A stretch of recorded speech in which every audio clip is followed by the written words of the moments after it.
Assalamu alaikum wa rahmatullahi ta'ala wa barakatuh. Masu sauraron mu akan wannan dandali na Walkiya Television, muna muku barka da warhaka. Allah ya sake sada mu akan wannan dandali. Kamar yadda muke kawo muku wannan shiri na Hot Seats kowane mako na rana na Asabar. Yau kuma Allah ya so ya yarda za mu zo muku da wannan shirye-shirye akan Walkiya Television. Kamin mu gabatar da abin da za mu duba, kunya ku share muna wannan video akan Facebook, muna akan Walkiya Television /Facebook/Walkiya Television. Ka kuma duba kan YouTube ka same mu akan Walkiya Television. Za ka iya ka share sannan kuma ka kawo muna commenting ka mun karanta Allah ya so ya yarda. Yau kamar yadda muka saba yi za mu duba abubuwan da ya faru a cikin makon ga. Mun duba issues na political issues da social issues da ya faru duka. Mu duba mu tattauna, mun zo muku da masana ilimi da za su muna fashin baki a cikin wannan lamari da ya faru. Walkiya Television na Roman Hill nan ga kusa da fada na mai martaba sarkin Zango. Za ka same mu opposite church ga na Roman, nan ga muke kaye ka zo nan kana da wani advertisement sai za mu yi abu maka. Masu sauraron mu a kasan waje, kun iya ku share muna wannan video saboda sauran yan waye su kuma su samu dama su yi su duba wannan program. Yau al'amuran da za mu duba ko kuma maudu'an da za mu duba, na farko a cikin makon ga finance minister minista mai duban lamarin tattalin arzikin kasan Ghana yake parliament yaje yayi present mid-year review of the budget. Na daga cikin abubuwan da ya fito, an kuma dawo da road tolls nan da aka fite in November 2021 game saboda introduction e-levy. An kuma kawo shi mun duba in what form aka zo da shi. Banda haka nan kuma finance minister ya bar mu understand IMF sun ba mu taimako mu iya mu daga economy mu na from the ground. Mun duba wani abu ne abinda minority ke da shi a ciki. Sa'annan shi ana nema ko kuwa ana saulara ana ga kamar anya a rage e-levy nan saboda IMF sun zo a cikin lamarin, amma ba ta ba e-levy ba. Mun duba wani sakamako yake da shi akan mutanen Ghana. Bayan haka kuma hawa yau dai muna parliament.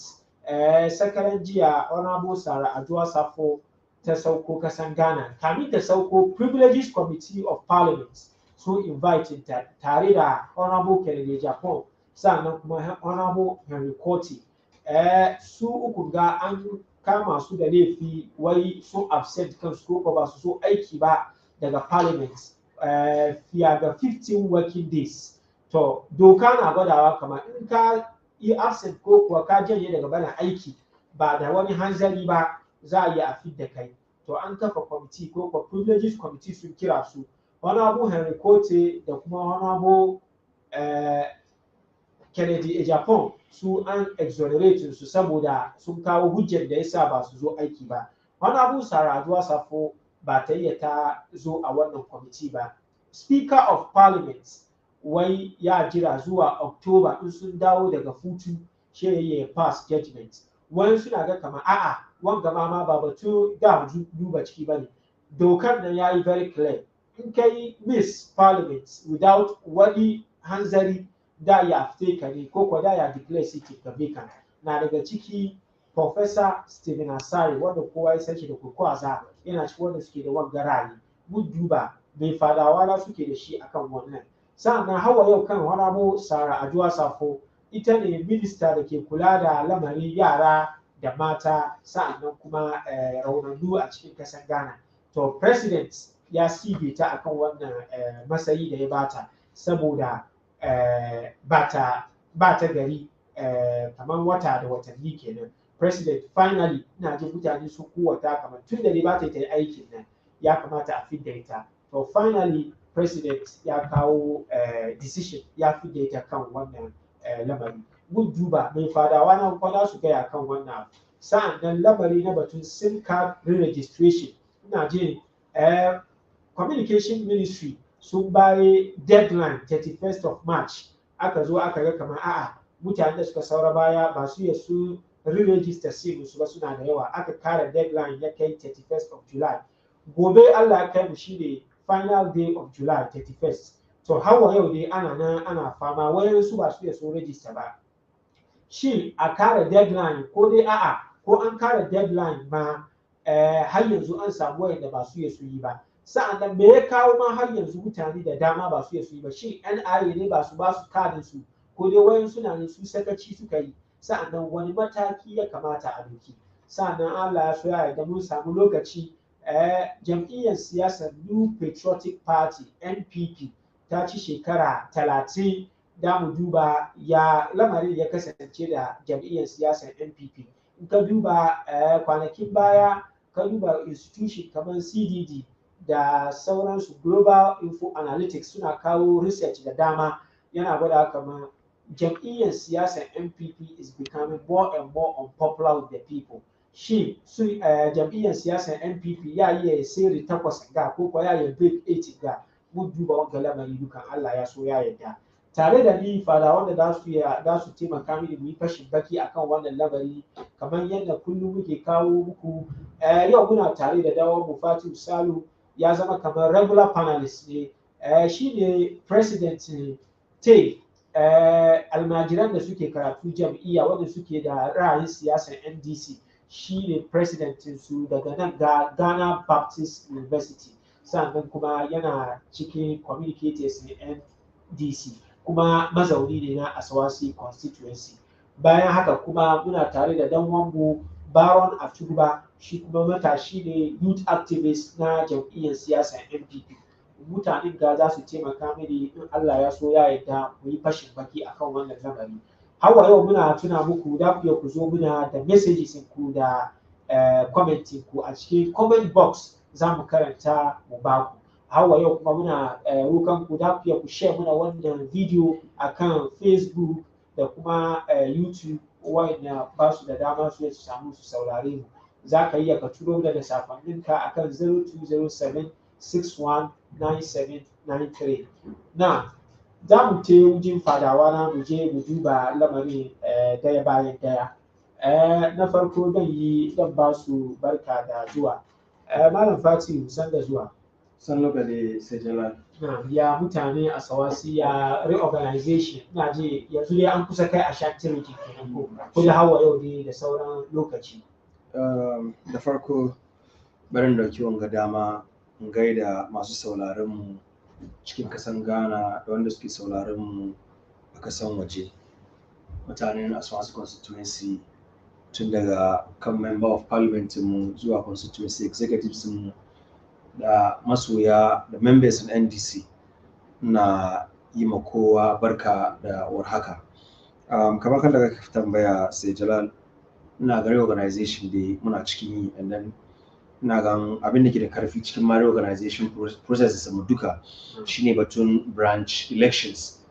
In ka duba, so far so good, we are having an incident free branch elections so far, with the exception of kaman wani batun sarga da na ji kaman wani misunderstanding ya zo, amma so far na san maganar nan ya kwanta inda ya kamata ya kwanta, and party members have so far yanzu mutane sun fara ganewa kaman kuwa fada da gaddame ba shine abinda za a yi ya solve issue ba. Jiya na je regional office na kai wani petition da mu muke da shi daga Ngomu, one of the branches a Krim JHSB.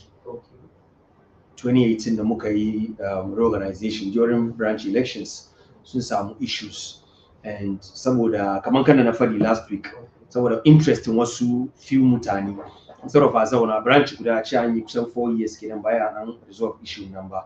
To mu kuma as law abiding members of the party ba mu son a yi gidi-gidi, ko da yake ni ba branch nake ba, but then we took it upon ourselves. Amma ba tun dai kai a shantirkin ba kai a shantirkin ba. So yes, so that kada a zo abin ga election new members registration ya zo ya kai ba su samu sun yi nasu ba, saboda in ka duba magana guda da ya zauna kamar 30 minutes to 1 hour ce a resolve ya take 4 years ba ya an resolve ba. A ga ba kowa ma ya ji wanga al'amari ba, saboda mun zana mun ba manya branch chairman da ke wannan ward na Cream ward to be specific, ni ward na kenan suka zo su together ni na mai musu a secretary su na zana wannan takarda muka present muka ba region. So muna fatan don na je ma shi suna faɗin kaman people are bringing in a lot of petitions, which means that gradually mutanen zango muna understand menene siyasa. Wannan wanda muka saba yi wani abu kankani mu je mu fada wani tashin hankali, wani ya ji ciwo, wani ya samu rauni, wani ma ya rasa ran shi. Ina ga yana cikin abin da gaskiya na ji dadin al'amarin reorganization da ke yin ga NPP reorganization shi akwai committees da aka put in place, even kamar yadda kuke kira naku branch during the polling station and electoral area elections na NPP an kafa election committee ne na musamman with a regional representative. Ban sani ba shi naku kuma haka yake ko dai shi ba wani committee in place, regional body that to supervise elections. So in fact now we've even gone ahead introduce even national representatives in the suke zuwa so those join young region now, and then members of the election committee at the constituency level suna zuwa at various constituencies, so suna engage mutanen branches and now. But I can say emphatically in Asawase constituency things are being done differently, and I would like to use this medium kira ainihin manyan da suke sauraron mu so pay a special attention to Asawase constituency.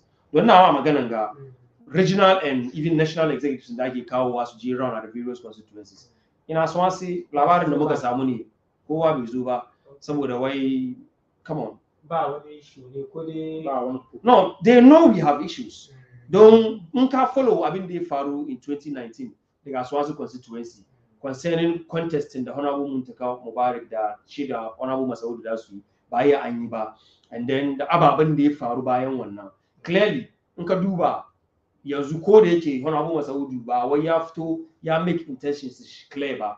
If there are chances kama Honorable Masaudu ya kuma zai contest, then we should know kaman support base shi nan ba wai sun mutu bane, they are still around, and so wani issues of interest ya zo ciki. And I am of the opinion kaman nationals should have taken the issue of Asawase very serious and bring in people outside observers, national executives and national regional executives su zo su sa idon su saboda a yi al'amarin komi yayi. Ina ma maganan gafa na san branchin da kasin su ya zo saboda wani al'amari an hold on to their cards ba su ma ba su cardin nan saboda me akwai wani mutum da ake da wani targeting mugunta game da shi. And all this for me, it doesn't help the development in party.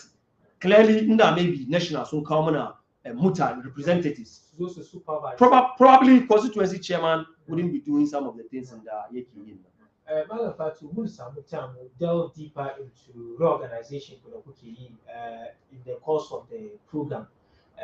Ka san mun duba 30th anniversary of NPP. Mun duba mu juxtapose with ina jin kuma kun ci 30 years some months ago. Mun duba wannan duka. How democratic both parties are. Baron, sanda zuwa. Na san da ka gaida mutane a Asawase musamman ya NPP. She ka gama mini da 30 year anniversary celebration. Ina jin jiya party duka na was at the National Mosque at Kanda. Aka ja ka gode da Allah. Sannan kuma kamar Sunday akwai program. So ka gama mini duka before we shiga cikin first topic which has to do with the media review. Haka nan ne ina ga kaman kan da ka faɗi mun gode ma da irin damar da ka ba mu ma muke zuwa mu zauna kan wanga jami'a mai girma da duniya duka ake ji ake sauraron mu at the same time kuma wanda suke sauraron mu duniya baki daya viewers mu kenan muna godewa da su ma don data ake use su ma lokaci ne more especially kaman kan da ka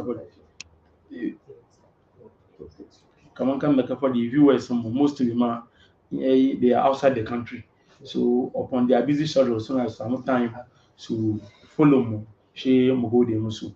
Na biyu kuma kaman kan da ka faɗi na da kidaman ga da President of the Republic, His Excellency Nana Addo Akufo-Addo da mataimakin shi Dr. Mahmoud Bawumia dace ni kaman kan da dama ke kiran shi da executives shi duka baki daya akwai national chairman Mr. Steve in Tein da JFK General Secretary mu duka baki daya ina ga kaman kan da ka faɗi cikin watan ga which is 28 muka samu 30 years since the foundation of the party da muka zo multi-party democracy da Ghana muke practice ina ga kaman democracy mu ina ga muna cikin fourth republic fifth parliament kenan a yi ku a kuma zo constitutional era a yi ku ina ga da muka zo muka samu stable democracy a je election a yi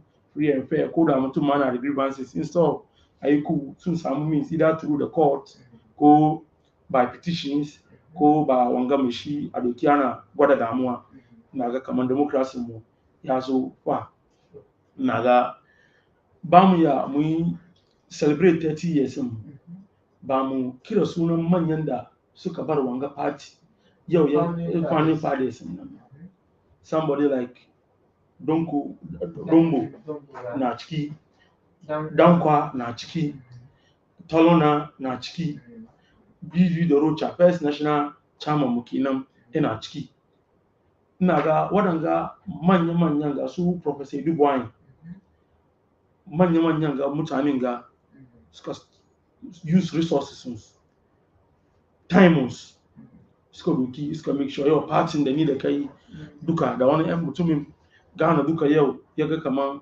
NPP ne Rice Party da dai join ina ga kaman ba ya zo so easy bane ina ga before a form party ga dewa ma sun je exile dewa sun je exile saboda that time muna mulkin soja ake yi muka zo muka kai wani gwamnati marigayi which is PNDC da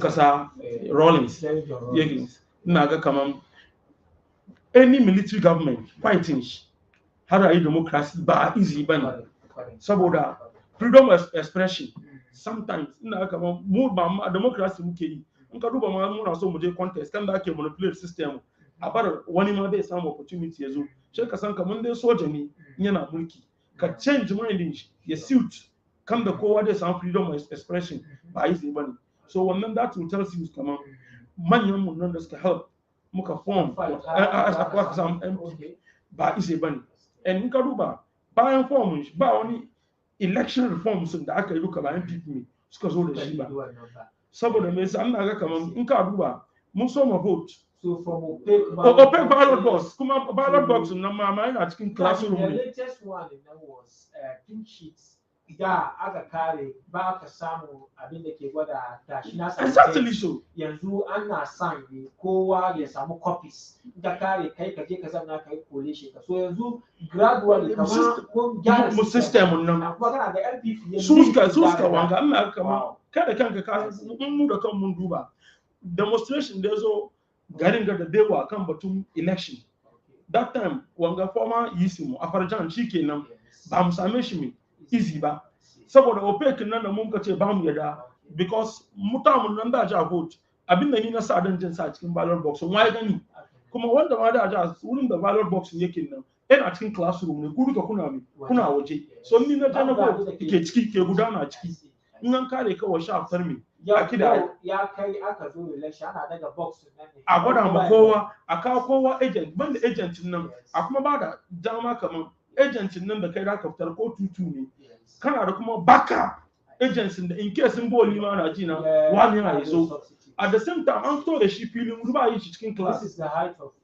free and fair election so Baron so kashi that's the last topic okay na ji it's solid achievement in that we about it bari fara with Fatih some months ago ni da kai nan gano muka zama batun deadline 31st registration of SIM card ina je mu muka appeal for an extension ka gane ko yanzu gashi extension na an bayi ya kai time but still muna da problem mutane da dama ba su ya sun kare ba ban san how you are looking at it ba shin mutane ne suka yi sakaci ko dai problem from the NIA kuma is also part don na ga wai suna call for a bar ma a use any other form of identification like passport and license shin ya kake ga how do we go about this don Sam George who is the ranking member ko kuwa spokesperson opposition on communication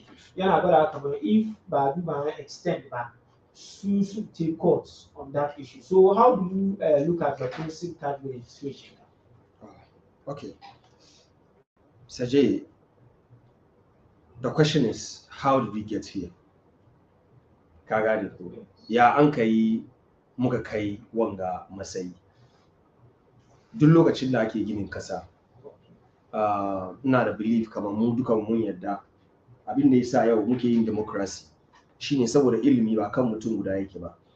And in kana government wani na opposition ka bai gwada mishin nan ya zama makiyinka ba. Yana da kyau kamar kan da muka taba set wani president lokacin da za mu je Century, lokacin da muke so mu je IMF, we brought everybody on board. Opposition, yes, mun kawo opposition, mun kawo ya ake kiransu civil society organizations, mun kawo ordinary Ghanaians, people from the markets, everybody to come and join hands. Saboda lokacin shi muna kaman kasan nan ya kai wani lokacin da ake neman mutane kowa ya zo shi ma ya kawo ilimin shi da yake da shi saboda cin gaban kasan Ghana. In ka duba SIM registration exercise ga wani kaman Sam George da kake maganar shi ga ya contribute totally a lot wurin ba da advice abin da ya kamata a yi and so on and so forth kan da za a yi da matsalar nan ba za mu kai inda muka kan gaba. But then mutanen da suke cikin authority believes kaman what they are doing is right. But then yau in za mu duba ga inda al'amarin ya zo ya kai mu an ce deadline nan is 31st yau 30th, right? Which means that gobe after gobe duk wanda bai ya match ainihin SIM cardin shi da Ghana cardin shi ba machine nan SIM shi bai aiki.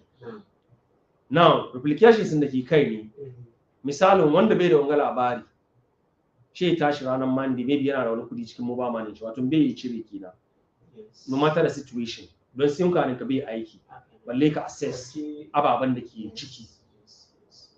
They add to wahalan da mutanen kasa ke ciki kenan looking at current economic situation da mu duka muke ciki kowa na kuka ba kudi. And so for me, yes, Minister Tai very very principle on the fact that tunda ta ce lokaci kaza ne amma ya kamata ta duba menene kukan mutanen kasan nan. Shin mutanen da ba su samu sun match ainihin SIM cardin su da Ghana cardin su nan ba, is it entirely their fault? Wasu nan na nan laifin su ne, wasu nan na nan ba laifin su bane. Wani ma bai da ma national identification card da muke fadin ga. In fact, da aka bude for mass registration kowane region aka je akwai time da ake sawa. In fact, sometimes amma kaman da suka zo a Ashanti region for instance, na san so extend time nan kaman su biyu saboda mutane su samu su registration. Amma under no circumstances zaka samu success 100% in every activity da zaka yi.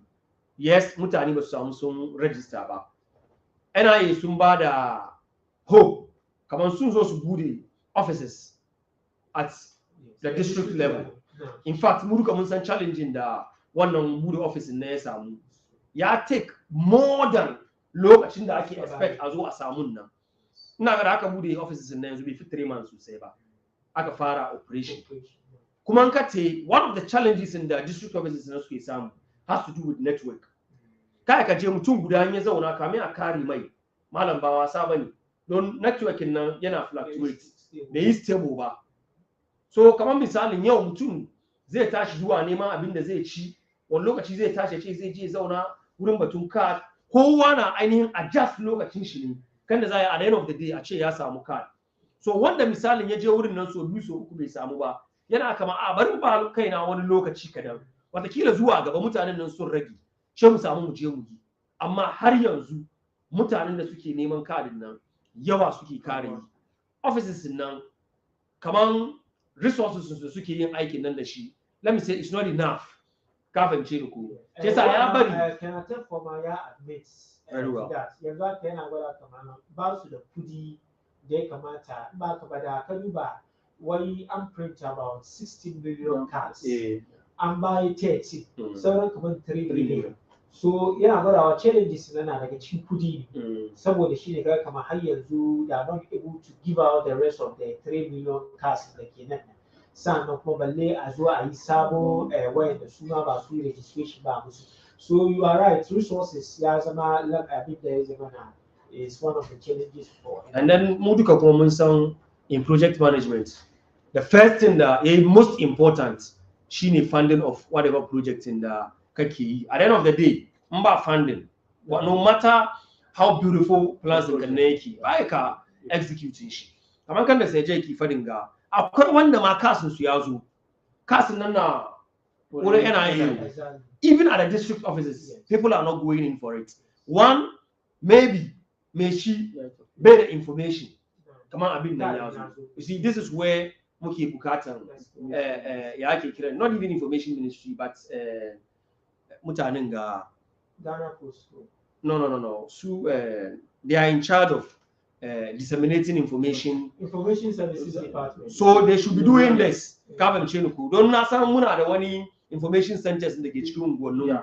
I think the government should take steps. Kafin ce ku a samu mutane from the district assemblies su zo suna gaya wa mutane wanda ka san kaman kai cardin ka bai zo ba har yanzu inda ka san kaman lokacin da aka registration nan ka register je ka check district office ka gani ka samu ko ba ka samu wanda nashi bai zo ba kaman before mu fara program ga na raise concerns about ainihin wasu da yau suna rike da Ghana cardin su amma ba su merge shi da ya ake kira shi same su basically because maybe akwai wani mistake wurin spelling sunan shi in ya je da shi teleco sunan in sun ga wannan mistake nan ba su merge ma shi wani na nan shi ka same shi misalin sunan shi nan kamar ni in my case na je da mana ta merge nata what happens was that lokacin da ta yi voters register ta sai ne mun ta sunan baba na aka use amma da je yin Ghana cardin ta shi aka sa sunan babanta ita da kanta so yanzu da aka je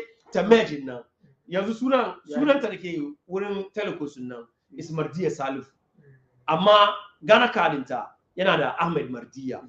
So now we need to go and change the name on Ghana cardin ta nan kafin ciniku and that has become a challenge because at the district offices ba su yi wannan aiki sun ce ka je Accra yaushe da mu tashi mu je Accra doing all these things labarin ma na samu it is not an ordinary process in that case because you even have to go in to apply for affidavit which you have to pay for which you will have to pay for the hustling going to Accra yau ka je Accra ka je kai suke yana yi office kan da aka cika saboda wannan ma sun bude satellite places in the mutane da su je saboda ya rage tension at the national office yet still we are being faced with this problem and so for me largely it is not entirely the fault of citizens but just who go through processes in duka ba even though akwai wani a portion of the population da zaka ce kaman da gangan ne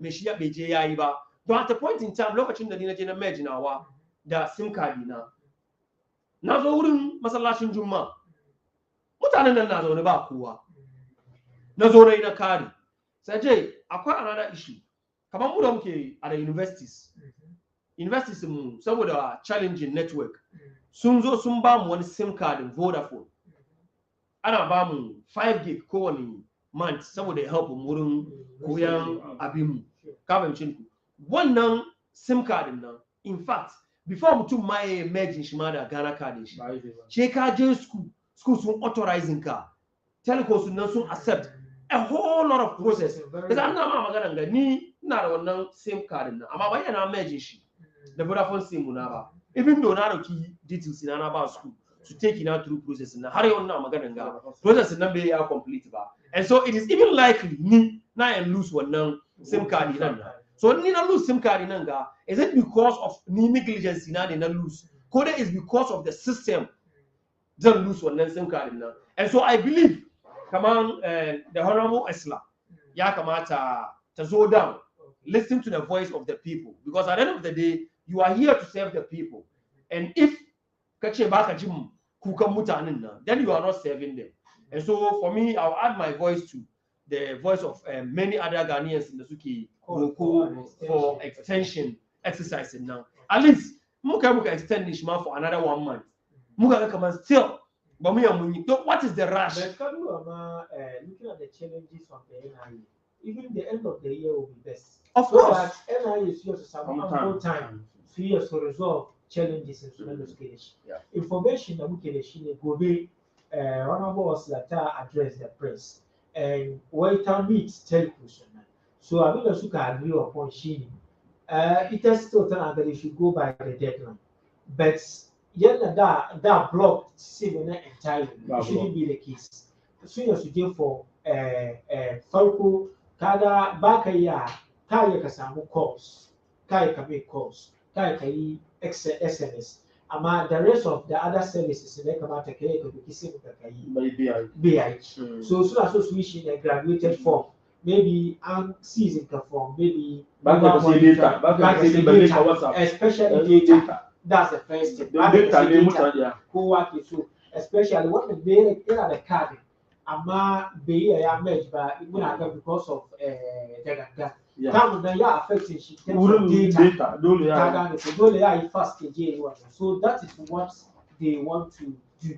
So that's the thing that indication of that meet television focus meet magia, and that was what they want to do. So I don't know kind of gradual level of suspending activities in one of us register number. Is that the way to go so that I hear some time about NIA to resolve those problems in school, then we can move on. Sergey, on this, I will say that the role of leadership is not to punish. It's subordinates. Kawem chinuku. Kaya zama kaman wana abune tunda munche kuiba mun ja kunnu. No. It hasn't got into that. Yes, it hasn't got into that. Kawem chinuku. Because at the end of the day, na enchema yo mobile phones ngari ki hannu munga. The least important thing da muke da shi shine call. Call shine the least important thing da muke yi da mobile phones munga. Activities in da kake fadin ga kaman mu mu purchase bundle, kaman mu access mobile money services. It's more important than the ordinary calls in da yau da kullum muke yi.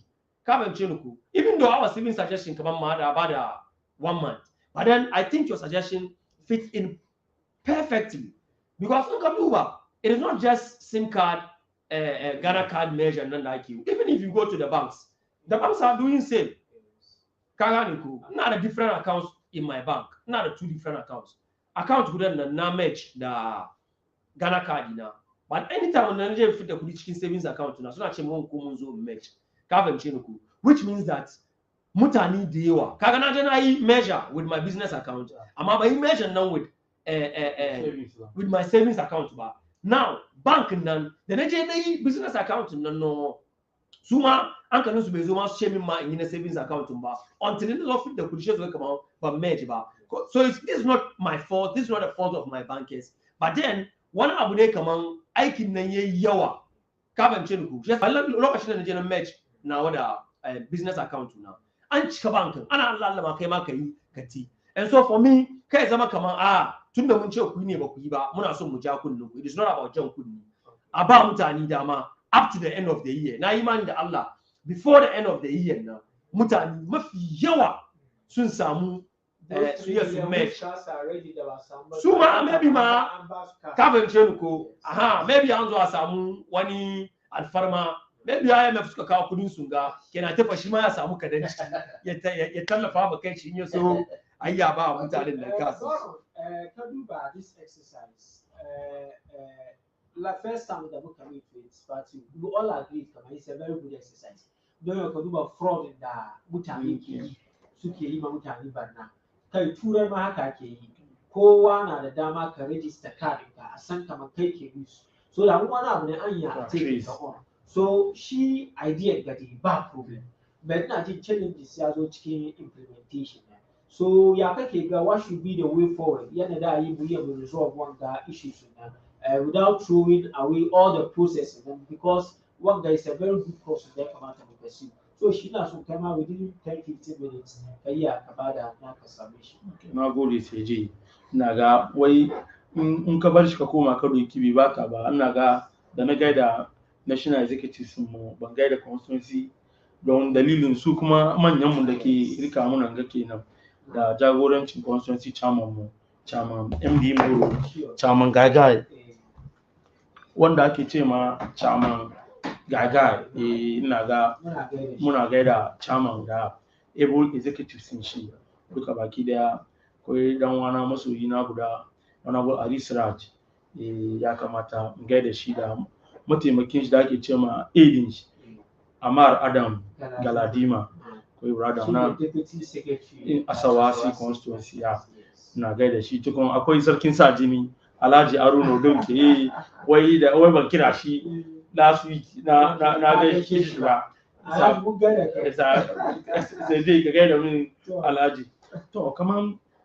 kan da brother na magana ina ga batun national identification ko national ID registration ga ba yau aka fara ba ina ga processing ga ex-president Kufuor ya fara ake registration ga shi wannan processing nan that time wannan bai je too aggressive kaman this time around ba ina ga ex-president Mills the late ya zo ya nemi ya continue ina ga kowa a tuna an bar mu registration aka ba mu wani takarda ko je ka je gida da shi da ka zo ka karbi kadan ina ga wannan takarda ran buki mu zo mu karbi I don't know but government is a continuing process at the same time ina ga akona baban da sometimes ni kullum na fadi bai kamata komi muna yin politics ba ya kamata kafin mu make wani political saboda maybe idan NPP ne ko NDC bari yi saboda samu political advantage of my opponent yau NPP ke kai barin kwadi gobe NDC ke kai barin kwadi saboda ba ta government ko da abin da suke yin nan ba yana da kyau ina ga da aka so mu batun registration ga mun samu members of parliament da suka fito sai dai kaji suka yi press release mai da mai ka kowa mai ya ce register don ta mun ya close the registration for election so dai washe suna kaman ba yi ne ya zama advantage for the maybe sitting government yasa welcome members of small states su register sam ina ga kamar sai party kan da ya bari intellectual yasa abin da yake cikin ga shi bai jira ya je yi amma ban boye ma ko don sun mu lalamarin bin siyasa sun mai da leaders su kamar Allah su ne kamar Allah su ne ko me mai shefadi in an wa gari suka ce gobe mu je mu kona kasuwa da su ne bai tunanin kamar kasuwan nan ko shi gobe a zo yana neman wani abu mai ya je sai amma je ya kona ka fahimci magana na but shaka dai fadi shi ka ku je ku yi me wallahi shawaran su suka saura ba su teme su register ba da aka sauran nan da aka je da registration first da aka je aka yi ma president shaka bi ex-president aka je aka musu shaka je parliament aka taka musu da kai parliament nan wurin ban saya wanda ni ya ce min kan ta yin nan da kai parliament nan shi ce ni ban yi saboda abin nan bai da amfani shi su duka suka karbi min kadin su aka wuce aka je wurin Supreme Court judges shaka zo aka so mu zuwa various institutions saboda ya gaya muna kamar abin nan da za zuwa yin nan yanzu muna so mu migrate from analog me to digital kana so ba ka so irin wanga system mun ga kowanne da Obama ya zo garin ga yana wai mu build institutions now institutions she mai no muna kamar ya da kai ka build me institutions in ya build some institutions she dai wanga system turai ba wai ba commit crime ba ana commit crime ne sosai amma identify ne sha kama shi bai da wuya kamar nan kana nan kaga wani ya test ma wani message kaza nan da na ya haka mi account ka process na ma da ka bi ka game account ka ba yi sai bane that's abin da ya kawo batun registration ga da mai da sai mun ga duka ai saboda sim fraud gani a san kaman sai ce kake use card ba wani bane ni Baron ni ke use ba wani bane shi ya kawo wanga batun migrate kowa san kaman national ID ka ne kana cikin system saboda an capture finger ka an capture ayen ka ya yi biya no doki ka doki phone kama ka scam na per information da phone number nan da an aje da shi office ne either one of the telecom company don ba yan kira sunan mai kaman dan mai advert ne don bai biya ba in aje da shi wurin da an duba number in an buga an san wani ne kuma daga turai da shi suke yi da suke trace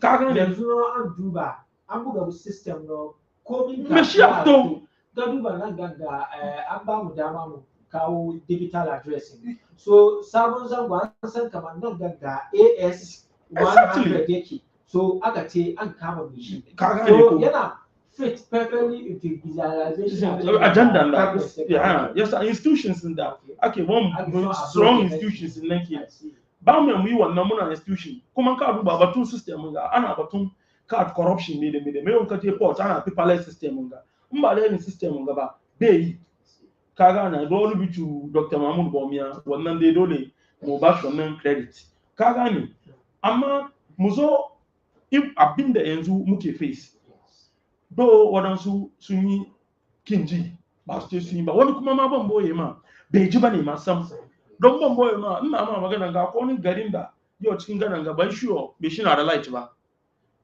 cikin garin ga in ya faɗi ma baka mai baka da shi ka je village sun irin wannan information sun nan kamar da kan da sai Fatih ya faɗi nan in minister of information zai press conference ko minister of communication ba su ji ba light ma balle me shi ya yi phone da mu muke yi yanzu ga mu sai data mu ganna shi bai san shi ba saboda yana neman phone da batirin da kai 1 week bai charge ba saboda wurin da zai charge phone shi ma ya doki ya aiki har ya call ba wasa bane so ba batun data bane ma batun yin da ya call irin wanga mutum president in wanka zaka yi ko suka press release ko suka press conference bai kai gare shi so ababan da muke yin gaba kai ka sai no fault of him shikenan wai an kace shi ne cikin system wai don bai register ba kuma ina ma magana ga kasu mutane da ke nan kaman kan da zai kwace da bai zo ba wai mai shi bai bano true ya je ya yi yana yayi ne ba su ba shi karan shi ba irin wanga mutum ya raka da shi don shi ka ce kaman from no fault of him shikenan ka kace shi cikin system kaga ba kamar adalci ba kaga ni ko akwai wanda genuinely ni na doki na wani example ni card na she cikin wallet na yake da ni no ni ban ma sani ba that time akwai ni fadan da ake yi wanga kan hanya no fadan ba ko zuwa wanga so in ka kai sojojin da ke kan hanyar nan saboda su garanti wanda da shi duka she ka kawo national me ID ka in ba ka ba sauki ka cikin bus she zo game da batun covid an close borders ba bar kowa ne ya shigo so in da ka zo she ka gwada nationality kaman kai ne kai ganiyan ne she ni na doki na wani sa she wallet nan da yake cikin nan wani bit no ya scratch ban sani ba ni na ga na yi ban da problem da na zo ran da ran register ba na doki process na kaga MTN sun fara sanin mun wani information kan phone ka fara register kan phone ka je wurin offices su short code yes a cikin ka je offices su ka je kai da kanka ka je ka continue with the process so ni na kan phone da min continue with the process shi suka ce min card ya min ya bata kaga yanzu na zo na karu cikin ba wai ni ne ban yi ba amma ni ban taba expect kaman card nan da nayin nan ka sa cikin alifin ka scratch ka dan mi invalid san chip wannan is true yayi sensitive kaga da kan ya taba shi ya bata wanga duk mutanen ga akwai thousands of them yasa ran da nace ina ga ba wani problem bane she na ta su korman ko ba so mu yi ba she na te wanga edum wurin poku trading nan office NIA na wurin regional offices da na je akwai wanda sai kwanta wurin 3 days 4 days saboda irin masala nan ga kawai wannan na ce mai replacement nan ka je ka biya kamar 21 cedi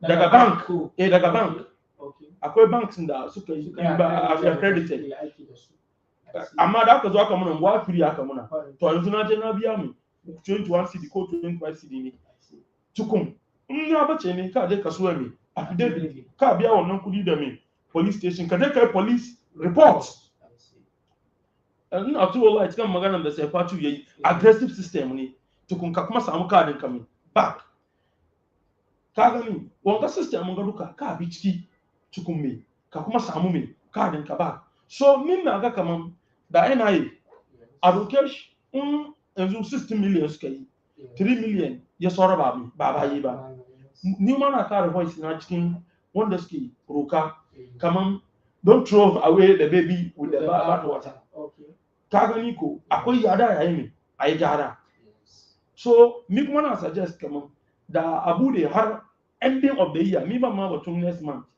har ending of the year she has a continuum registration NIA time na maybe masu samu resources in them saboda in kaje ka duba iyayen mu walan da mi suke yi ni da kaga da safe da shi na jin wani kaga as komi da government ke yi kuma kana duba da political ramifications don kaga mutane na zuwa cikin hasalin da suna abin ganne yana kuma ba gwamnati ba ne to ya kamata duba wani kaga ai yasa don in a tune da nace yinawa ni da kaina ma da nace kaman wani na san wani don ni kafin kai regional director nan da wanga am shi da na kai wurin amma upon kafin ja a snap na picture har ka dina shi da na take 3 days wanda bai san kowa ba imagine ya dai wani ya fito Obuasi ne don wani regional officer wanda ya fito Obuasi ya zo wanda ya fito Konongunan da ya zo bai da kowa nan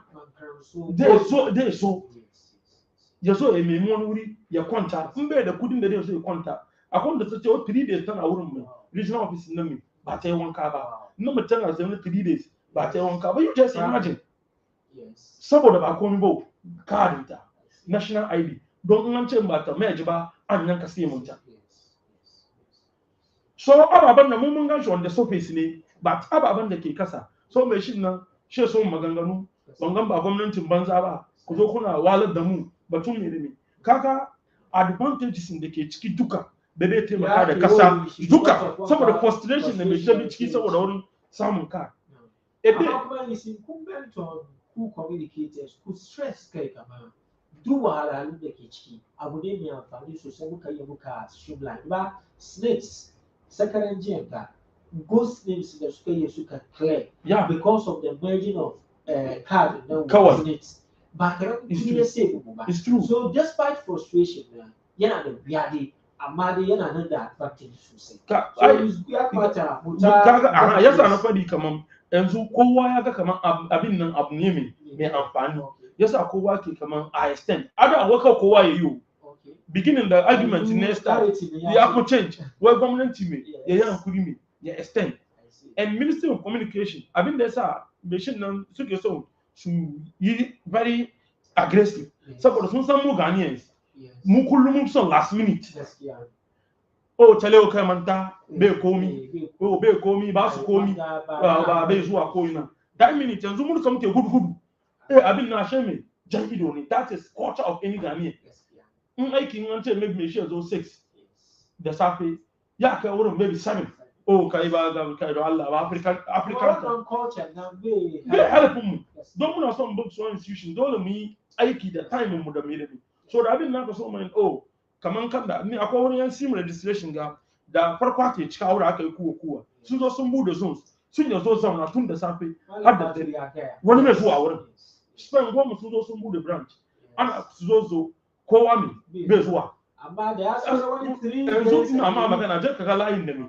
aka yi kan mai mutane shi ke bar bribery mai yana zuwa saboda abin da mai shin nan da za ka je ka biya mai shin ya frustrate ko me kace mai shin nan ya kawo of that mutane wanda bai da shi saboda kadin da ya kamata ya taimake shi sai ya je mai ya biya wani bribe tukun mai amma so ni na roka bai yi too late ba even ma kaman an block wani course da mai rabin min da ana kara voice ina ka bi da wadansu da yan last minute mu ba mu yi ba ruwan mu a duba larger good da in abin nan system na saboda okay in yau MTN suka ce kaman wasu break sim ba su komi dan ni daga duka mun san kaman they are into business saboda sim nan suke samu kudi ai su sun filos ma ba mu ba and telecos nan mama yanzu ma yazo hankali na ina ga kaman sun take advantage in Ghanaians ban dai san wani kan da zai doki abin gaba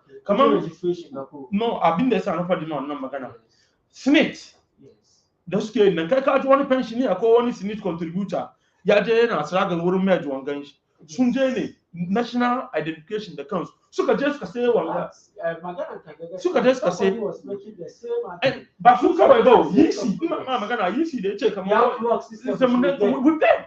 ya kaliko sunan ba su use me the same system kan kaliko sunan ma institution nan ka kira ma sunan su ga sun fi su ma kudi So me, I can kind of back. You guys who are not me problem. Who collaborate with them.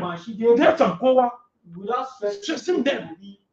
Don't call the register on national phone number. Now you have to write phone number. So me na that she will go MTN, go Vodafone, go whatever. Kuda kuche NIA, kuche. Gamuta the number kaza ga name kaza. The schools for register me. Urumu. Muna so mo compare suno sunga the name. There su gastia machine. I migrate one name to our system. It's very that better Sauki. To the muncha digital. One of the number they come out. I'm a susuna something. Support one system that has been they pay Zumbia. NIA ya food system which would come on institution do that 23. The national health insurance. But when I catch my health insurance, register card. So plug system data. So magana kana ya so tell because the cook is sending the data. Cook is sending the credit. Cook ma channel button digitalization. So mba che baba kai.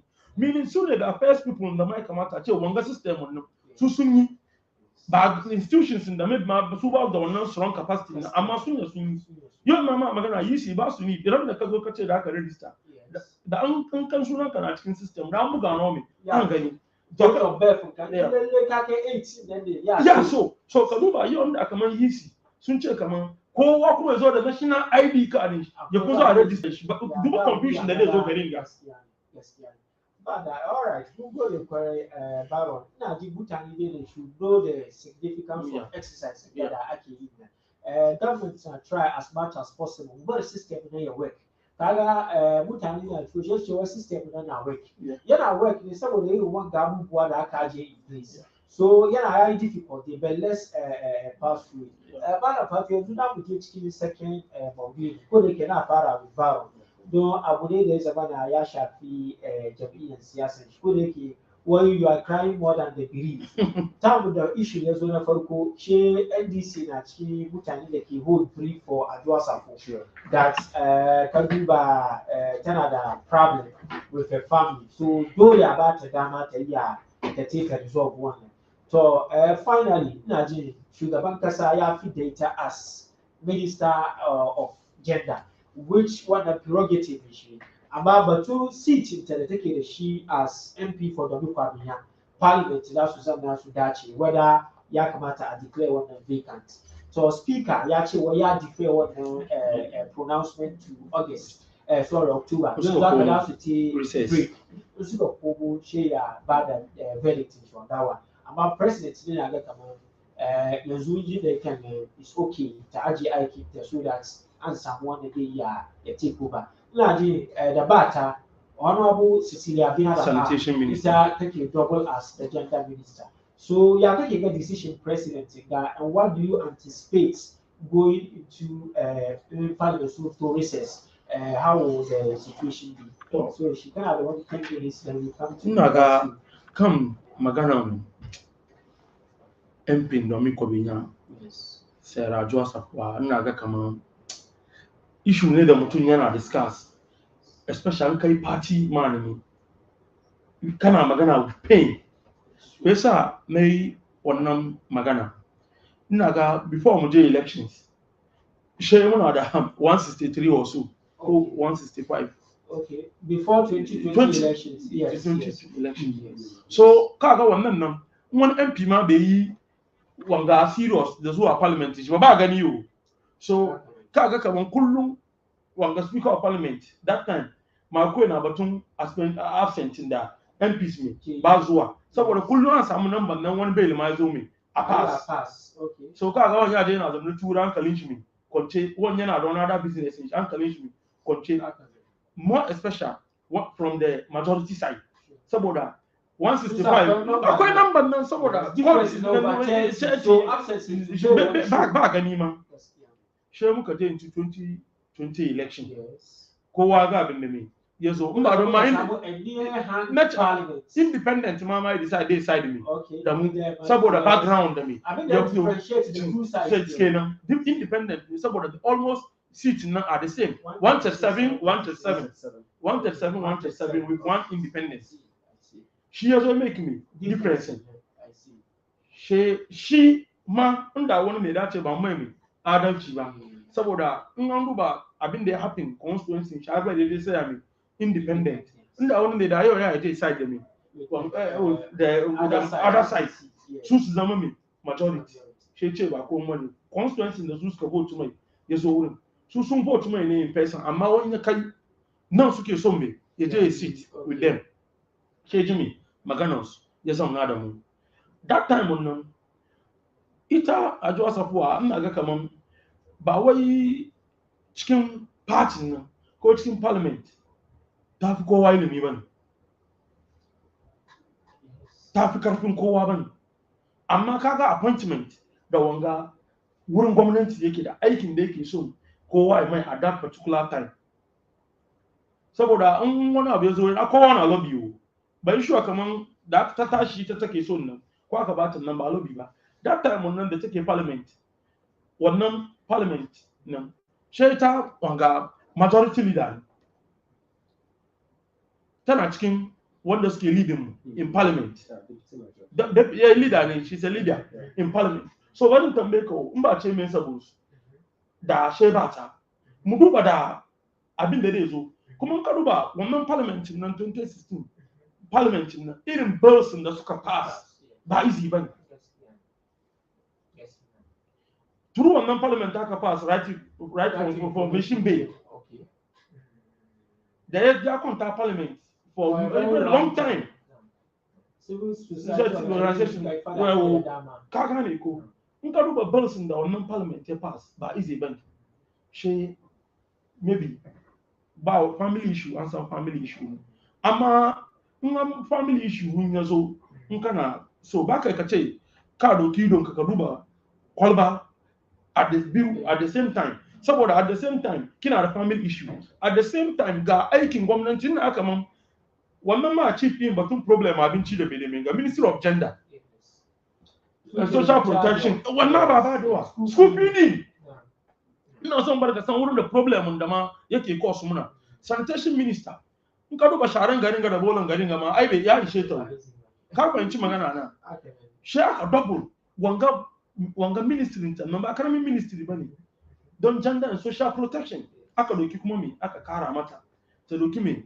ta kula da lamarin mutanen kasa hasta ana biyan ta ko ba biyan ta ni ban sani ba amma kaga kaman the taxpayers money me ake biyan ta saboda ta ba da dalilin da yasa take nan yasa take gida mutum kuma ko aiki kai ka karbi leave in kana gida ana biyan ka she ta zo beginning an san kaman family issue ne ana massage ne issue kadan har yazo kai aga kaman no yanzu mun je election muna da hang parliament wanda ya zama independent yazo yana support mu kin da ba independent ban da ya kamata ki support agenda mu saboda ni na dokin batun aifuwa ne ko family issue na doki wani boss na yi example MP Epiapim wanga dukuwa matan boss na ne Charles Bisi ta aifu dam da ake batun 11 ga ya kamata ya fly ta US ita duba ya Jalal da ta so parliament ina son gwada ma kaman wanda ya rede yake so mu mutanen kasa mai aiki and that batun 11 ga yake delay don shi ya bar duka kawar da muka kanga ina delay nan duka she ga na komawa baya to bari inda kaman number na yazo president da aka present wannan bill nan da parliament aka pass da farko na muka je da shi 1.75 dan na delay nan so wanda suke kuwa na samun karfi suna propagate issue na yana zuwa down to the people abin nan na delay she mutane kuma na kara ma fushi da wannan policy da ne da zo yau dan tambaye ka me ba da shi cikin gaje yayi mai ko kana kaman da yau kudin da muka plan da project da muka plan da mu samu from wannan kudin nan inda mun samu da yau mun land yayi mai kaga mutum guda no I mean na batun yau projection government yayi kamar na samu kudi kaza in yi kaza mutane sun tun lose interest ina aka ma ko da ma an ce maybe politics muka kai politics muna deal da ita ne in daidai ne ba daidai bane mutane sun je su yi panic withdrawal suka cire mami kudin su saboda suna kaman policy nan shi yau mutanen da ke cikin party nan suka ready su sell suna da yawa she party ya mutunta ki ya baki wanga masayi mai girma the party ya zo 2 times duka ya baki mai appointment at the same wanda take deputy majority leader na she at the same time ita ma ne wanga minister in charge of procurement kokari ne ke yi mutane ma suka samu wannan mai opportunity aka ba su wannan dama da gwamnati ya zo vote ta guda ne vote mu guda ne to amma da abin da question da mutane da ke tambaya ne kaga parliament zai ya take time because of ya ake kiran shi the law itself mama be clear on how to appeal the ba amma president na ga kamar ya ma jima because he has the decision to fire and hire wanda ga ba shi ka consult kowa ba so why did that decision even take that long kaga abin da na gani ne kaga babban wai peyindia manti information da as a head of state national security ko information da yake da shi mu ba mu da shi abin da ta gaya mai ko letter da ta baye before ta yi tafiyan nan ni da kai duka mai ba mu sani ba ta gaya mana ne abin da mu aka ba muka sani on me family issue and that time ta bar ran san kaman biyan sannan bai da mai lafiya ba wanda president shi kuma yana da yara ba wanda zai zo ya ce saboda biyan ya san kaga kaman beginning Ghanaians ba wanda ya taɓa blame ta saboda mutum da aka ce saboda ida sai ka same da mai ya value life din biyan saboda wannan ya sa shi kowa ya shiru aka bata wannan benefit of doubt amma ya zo ana tafiya abin na tafiya ba jinta ana call ba samun ta ba duba chairman sabon ya ce wai ta tracking ko bai fadi ba wata ina airport ina zuwa don ce na zo wurin ma saboda wannan batun parliament kenan wannan batun chief president da ya fi da ya so irin wannan opportunity na chief of staff mace dai kaman ta nemi ta confine you ta san menene mai problem ki da Allah ita ma na wace har yanzu zama issue kaman ma doki outline private jet mi an je a doko ta da shi ina gaba ta kawai ne mutumin cikin party da ta hold wannan position so da yawa ma na blame government kaman it's long overdue da ya kamata ma da karbi mai wannan position nan a ba mai wani amma shi kuma yana jira amma what is better late than never yanzu yana kaman enough is enough yasa ta ajiye mai aiki saboda inda yau kamar na ce ban da lafiya ina gida ya kamata in zo in represent daga station ga ni na ce ma ina gidan ga ana biya na sai kamar ganin na kan park ina buga ball kaga kamar ni da kana ban ma mai adalci ba saboda da akwai abin da zaka yi tun mutane na sympathize ma ba sympathize ma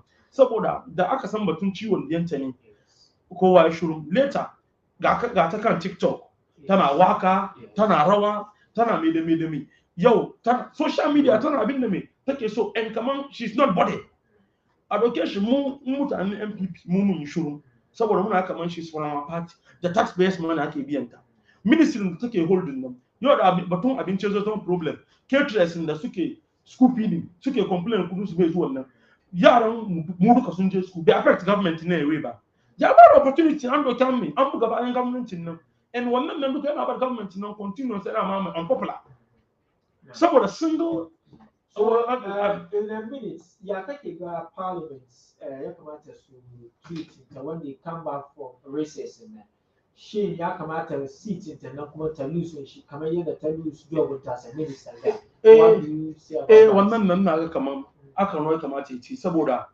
wai abinda doka ma ya gwada kenan ko me hafin ya kamata baka hearing a jika dalilin me yasa kaza kai ina ga bayan sun invite ta officially ba ta zo ba edinta aka bari ya samu sako ba ta zo ba call ba ta yi ba suka zo suka push suka agree kaman in ba ta zo no problem a yi zoom meeting yanzu duniya da covid ya zo ga sai party nan lectures ka dai wa kai gida ne ko kare nake lecture na nan ai da sa ko wanga ta agree ta yi she ta ne kai ba ta so ba da ni da kai duka wannan members of parliament mun nan mutumin constituency kana ciki na wani a ciki sun je su represent mu duka mai Ghanaians ne meaning abin da ta yi nan Ghanaians suka ta muna da mai rashin mutunci saboda in man na da problem ga opportunity ya present mi kanshi in koro dalilin da ya sa mai da Allah ban yama zo amma zoom minti aka ba opportunity in yi magana kina ki TikTok ba ki wannan mai zoom minti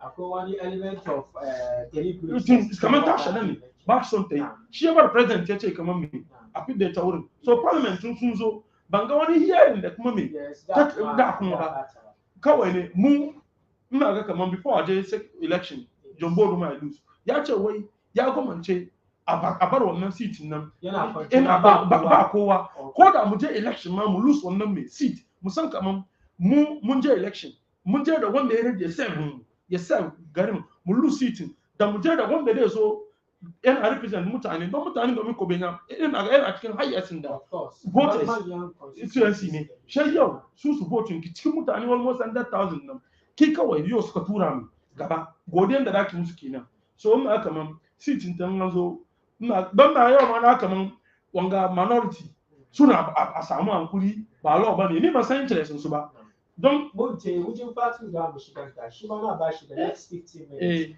ina jin malam fatu ka duba feed data da aka yi from the Ministry of Gender Ghanaians are of the view kama it was even long overdue me kaga kaman yasa president ya delay kana of the view kama akwai wani secret da take da shi da za ta iya ta abin ga bring down the government ne yasa aka jima kanta sannan kuma me kake gani with parliamentary seat nan after the above from recess ta saura tana rike da shi ne ko dai ya kamata a sige ta kuma kan wannan abin so mun saurare ka for the next 15 minutes before mu zo mu duba final issue Saje na gode kwarai ina ga da farko na try and address ko kuma ask one few questions about ainihin presentation da danwa yayi in zaka duba as part of presentation da danwa ke yi yayi magana wai an ba ainihin da Hon Adwoa Sarfo invitation ta ma zo kan Zoom a samu discussion da ita as to whether that is a fact or not. I'm sure that is yet to be established as to whether in fact information that Honorable Suleiman ta samu member of the committee Honorable Suleiman member of the MP shi na ga yana cikin member of the privileges committee shi aka onna ji shi on live interview aka tambaye shi kaman sun use other avenue shi ce wa ba ma wannan ko bo an publish kan newspaper for 2 weeks saboda ma ba ta ji ba ma ne ma ta gani information kan on the newspaper so mun ga ba wani medium da aka nemi a use a reaching ta ita ne ba ta ba da wannan dama ba it is more than possible kaman an publish issue ka in the dailies for 2 weeks amma kuma baka gani ba ba wai kai da gangane ba gani ba probably activities ka bai kai ka je ma ka duba ba cikin dailies ka gani ba you see ana nema na a kama ni da doka ko a bani gayyata musamman da ya zama na doka ne okay shi aka dibiya let's say kan Facebook kai friend na ne kan Facebook shi ka gani shi ka send min ka san yanzu WhatsApp kun ga da muke yi sun ga ina yin set WhatsApp na yin set way that in ka send me message na gani ko ban gani ba ka send ka fahimce ni ko so it is difficult to prove ko mutum ya samu message ka ko bai samu ba and the name of the game is evidence without evidence abinda da aka fadi duka conjecture ne ka fahimce ni ko and so we shouldn't be made to believe come on all avenues da aka try a reach Adwoa Sarfo an same ta ko ba same ta ba in fact I'm reliably informed kamar ma akwai randa ma aidinta personal aidinta aka ainihin bashi letter waya ba ta ya ce ya tura mata amma abin da ya ce ko ta karanta ko bata karanta ba bai sani ba why because na send ma message yanzu saboda na wani akan regular ne ya ma wani faint color in an read ya mark blue but then na see wannan settings nan in bai mark blue now you wouldn't know. And so for now, what we want is that Adwoa Sarfo is a member of the NPP. And ba a cewa kaman yau Adwoa Sarfo na da problem da kowa cikin NPP including the president. Though it is also a fact kaman kan Adwoa Sarfo da bar garin ga shi ta zauna da shugaban kasa ta gaya mai dalilin da yasa za ta kamance ni ku. Meanwhile, but zana takarda lokacin nan with the same reason ta ba parliament kamar this the reason why she was leaving ba. But then she. So what can I explain? I think there's a delay before firing her. I'll come to that. Okay. I'll come to that, Seji. Kafin Chenuku. Now, in ta yi magana da shi, which means that tsakanin su akwai alaka mai kyau kenan. ko ba haka nan ba anytime when the president ke neman ya samu yin magana da ita ya samu yin magana. You see, I'm narrating all this ina so in zo to a point where I will tell you Kamamba, the problem of Adwoa Sarfo is a problem of leadership. Leadership from the presidency. You see, we have a president who cannot bite. We have a president where even if Yagama ministers co appointing yana misbehave, magana. Only God knows the reason. Reason they say magana. Whether sooner or later abune the case because I remember clearly lokacin da ko kwaji mamenu. Yana ki kudin mutanen kasan Ghana wai ya je ya sai student V daga Dubai. Wurin Amirin Dubai. Lokacin da ko kwaji mamenu yazo ana kara ya resign president ya kore shi. Ko kwaji mamenu ya ce bai resign yau kuma ya san ba ya kore shi. Why would an appointee of a president make such a statement? And so for me, it all boils down to the issue of lack of leadership from the presidency.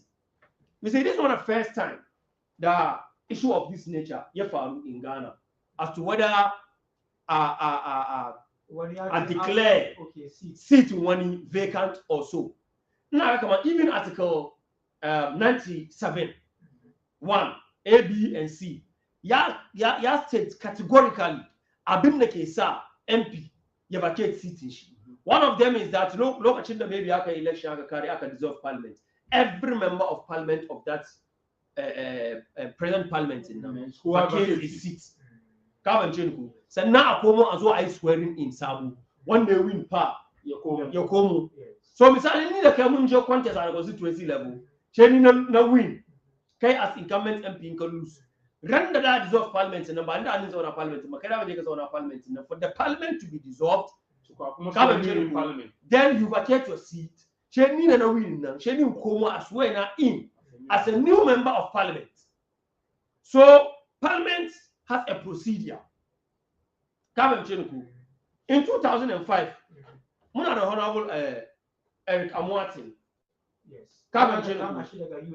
US. Combatum narcotics.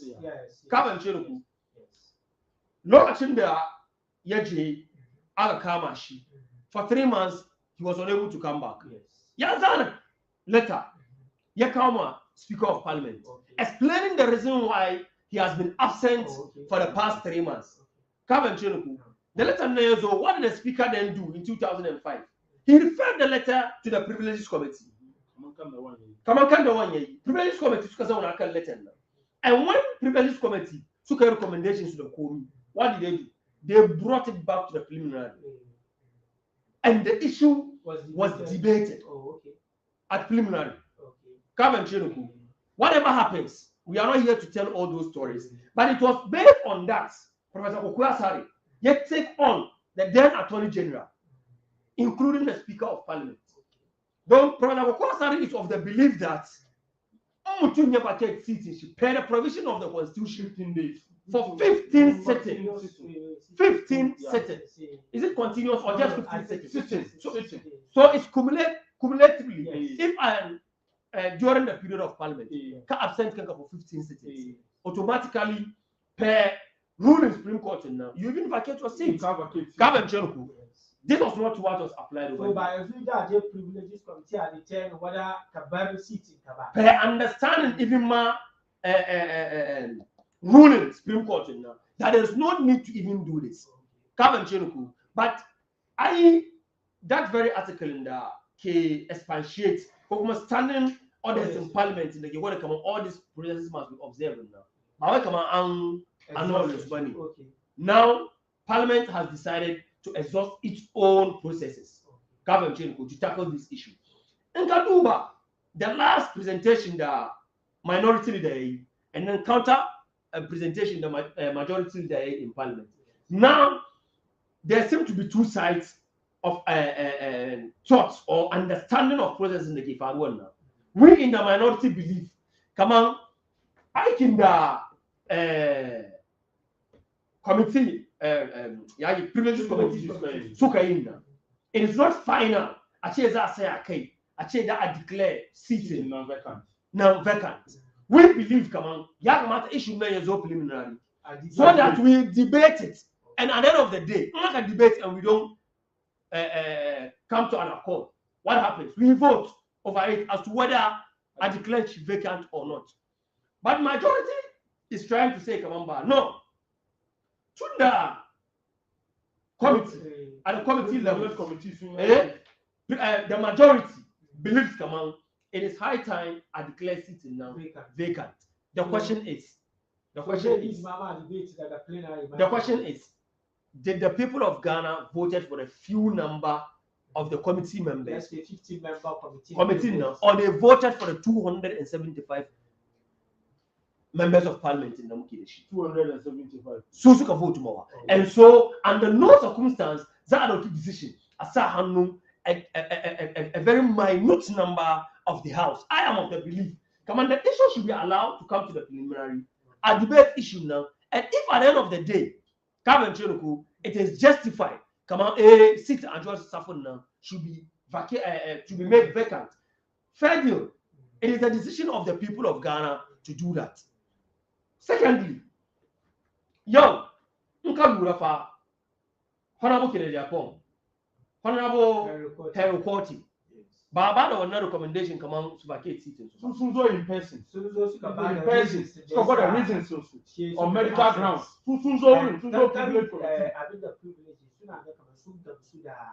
Explanation. Even one number put on vote. No, CJ.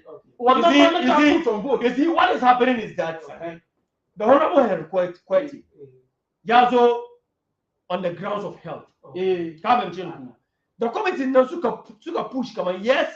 Cacao reasonable issues. Yes, we agree with you. Health-wise, you were not well, and so you cannot come and be present in parliament. Go and bring documentations in the case. Indeed, you were sick. They say Kaichiwo in 2022. He only came in with reports in 2018. Up to date, the Honorable Harry Courty has not bring on board. So one documents in the 2022, then are the reason. Up to date, they are waiting for him or the Honorable Harry Courty to come and support whatever reasons he gave with evidence. Atuguba, let me land. Atuguba, you can judge when I'm done. Okay, how about Kennedy Japan? The Honorable Kennedy Japan, as I'm speaking to you, has not backed whatever he said with any evidence. And the most interesting aspect of that of Kennedy Japan is that Kennedy Japan may take treatment in here in Ghana, where today in Juwani, what Accra has become the capital of corruption. So I believe in saying if it is in Ghana, on Dr. Kudi, a medical report for leadership. But the problem is that it was done in the US by a white doctor. Has he been able to produce those? He has not, up to date, Kennedy Apong has not been able to produce evidence. I'm told. But yes. At least they present comes to the committee. To excuses. And I'm saying that the name of the game is evidence. I get you. If you present yourself and you are unable to give us ample evidence to prove, I don't see how we should take you serious. 15 number where come on continuous come on not available. Machine is all yo. Maybe share come on 2-3 days maybe. It's over. Share come on is so good. It's not a continuous me. But you have been the money make it not yes you can do kuni. Magana CJ, but when I interrupting Kabani. Don't Magana kake come on the game is game of evidence. Advocates must so present counts. Ko kariya suka yi sun ba mutanen Ghana wannan respect.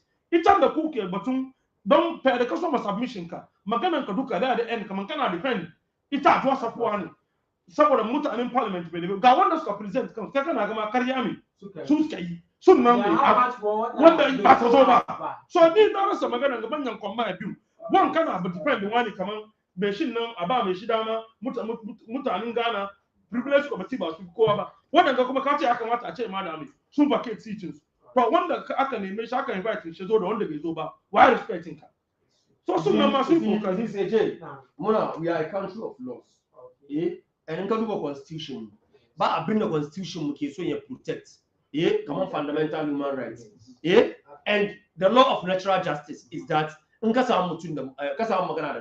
the best thing is to first and foremost hear the person.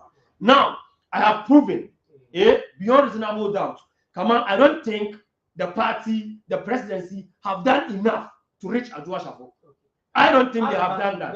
That's well. Our parliament have they been able to kind of come and see so but ample time, the ample notices to appear. You see, at the end of the day, what we are looking for is give Adwoa Sarfo the opportunity. Let her come and sit with you. Come and change.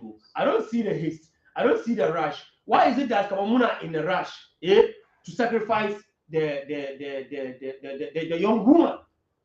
Come and change. For me, we don't need to do that. Now, let us give her. Now, if Parliament took inviting her, the magana, Shabaka honor invitations to number, you could be cited for contempt of Parliament. What happens to that part of the law? The law. Parliament. Yes, privileged committee is part of Parliament. And so, if you are invited to Parliament House and then Bakazoka accords were not respectable, and are taken on for contempt, that opportunity is still there for Parliament. Now that who even knows, maybe in the next sitting of Parliament, she might avail herself and also give out reasons that even with evidence, unlike when the Kenya upon the Sukai, even with evidence. At the end of the day, how many people in this country, including the NDC, advise the government? From day one, even the government himself was not able to fire him. Because if the president appoints you as a minister, he has the power to appoint, he has the power to fire. The president was not even willing to do that. But when the way magana garingaba, today, muna magana nga, let the president why answer Adwoa Sarfo? There was no reason being mentioned in there. There wasn't any reason. And at least, President Akufo-Addo,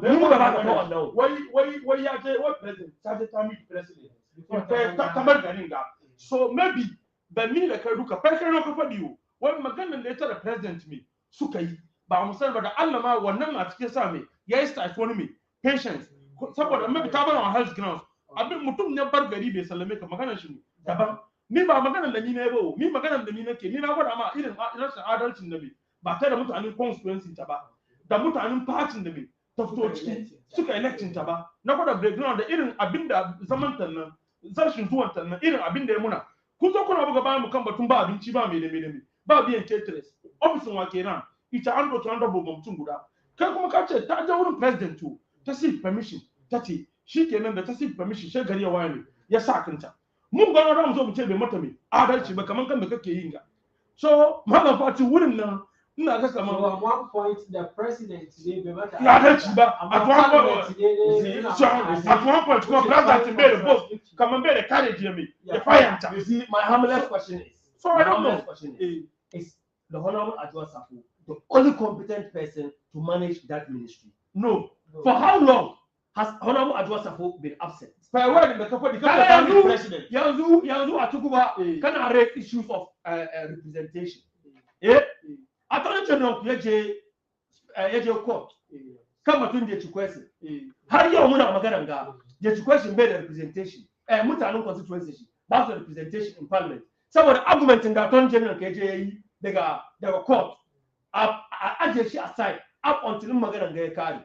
Yau muna magana ga mutanen sa yau muna magana ga mutanen sa ba su da representation in parliament saboda acting president in Attorney General ka da kuka yi no he doesn't represent the people of Sal but to vote in parliamentary election the fact is to vote in parliamentary election that's the MP technically fall no if they fall NPP NDC we have a representation in parliament in the person of the Honorable Muntaka Mubarak. Why? Because we all voted.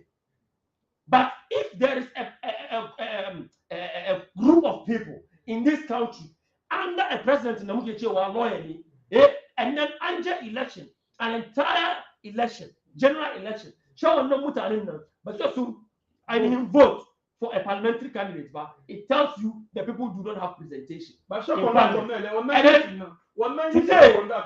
Atuguba Ananga, yana so ya ce muna kaman based on the issues of representation. Ya kamata mutanen domin kwamenya su samu representation. Are you telling me that mutanen domin kwamenya are they more Ghanaians than mutanen Sa? Are they more Ghanaian than mutanen Asimbo?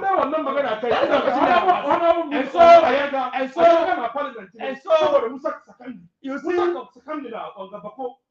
kesin da mu muke da shi ko firin shin nan no shi Musa Sakandi ya doki me yana parliament kuka je ka doki batun duwa ne citizenship kuka fi da shi da mutanen bakon nan ba su ni represent consul da hate ko su ma Ghanaians ne wannan na batun no ne batun wanda yazo seek permission me ina zama wuri ba wai kamar Adwoa Sarfo ba ta aiki bai tana zama ta seek permission ba seek ba mu sani ba amma wannan batun kana so mu discuss batun wa da Musa Sakandi no it's a whole topic on no kaka kawo we can debate this kaka batun it is totally different from Magana. Kaka batun Magana.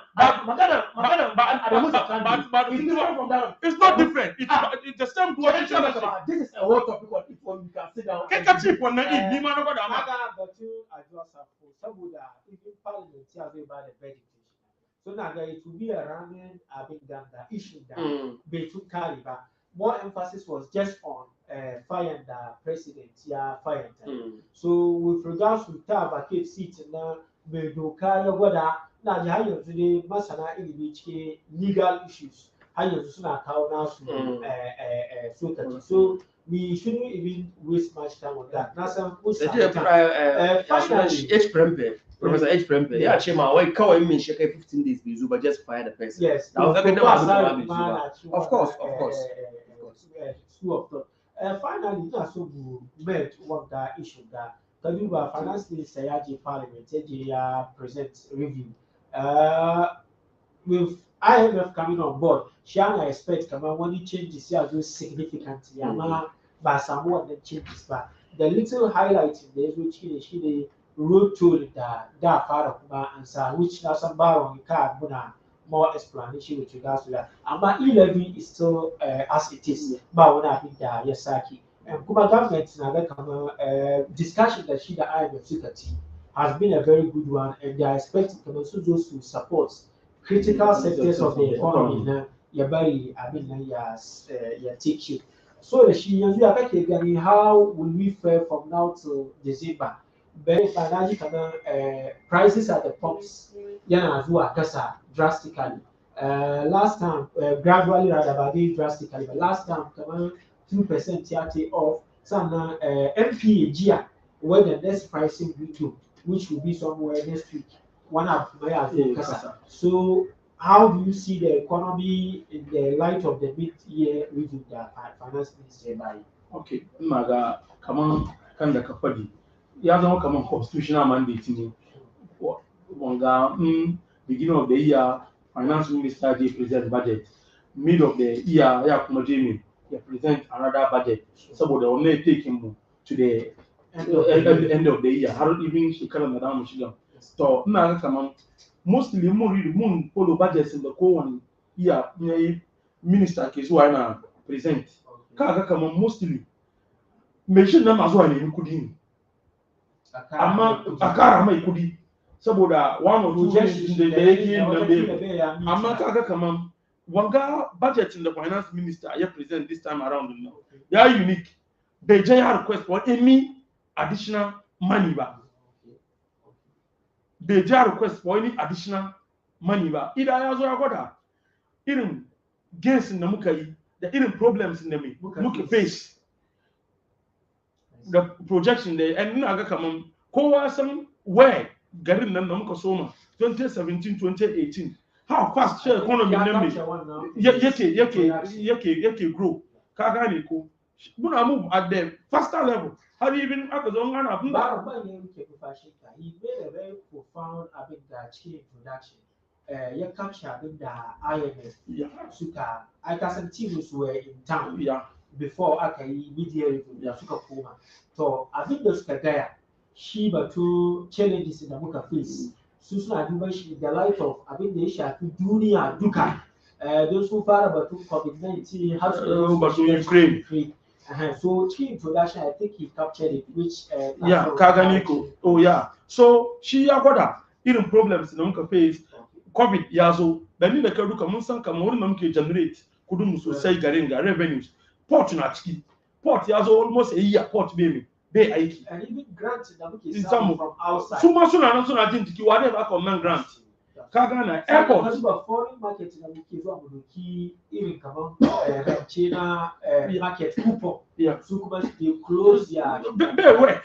Ka gani. So in ka duba ko that time not entirely. Kaga gaskiya saboda su ba su kamar baya service. Kaga in ka duba irin system da muke fadi na kai batun ma fuel yanzu gano har kana batun shi dai wanda ya sani ya kaman bai sani ba saboda ina ga kaman ka kunna news ka zunga in kana duban Al Jazeera kana duban BBC kaga kaman ana gwada ma pump da US irin kan da suke sai da yanzu kan da me suke sai inflation is the one the highest more than 40 years in US. So ina son tambaya wannan gari na ku board ne president no ka fahimci magana na amma maybe akwai wani abin da ya ce maybe government bai yi right ba kuma ina ga finance minister bai taba rana away from it ba mu ba mu zo mun ce kaman all is well kaman in kan da kai magana kaman in ji wani wajen kuma kaman o kan kwana mi yana mo ba abin da ke faruwa garin everything is okay mun admit kaman da muka fara muke tafiyar nan upon challenges da muke ga ba ka mamaki kaman education na ran IMF da muke batun shinganga da muka win 2017 muna IMF ne o mun ran up 2018 amma 2019 first quarter on ta muka fita da muka zo muka implement me wanga free education now and IMF no muka implement NAPCO and IMF I think one of the things in the future budget in the party, because you are team president, can't take notes.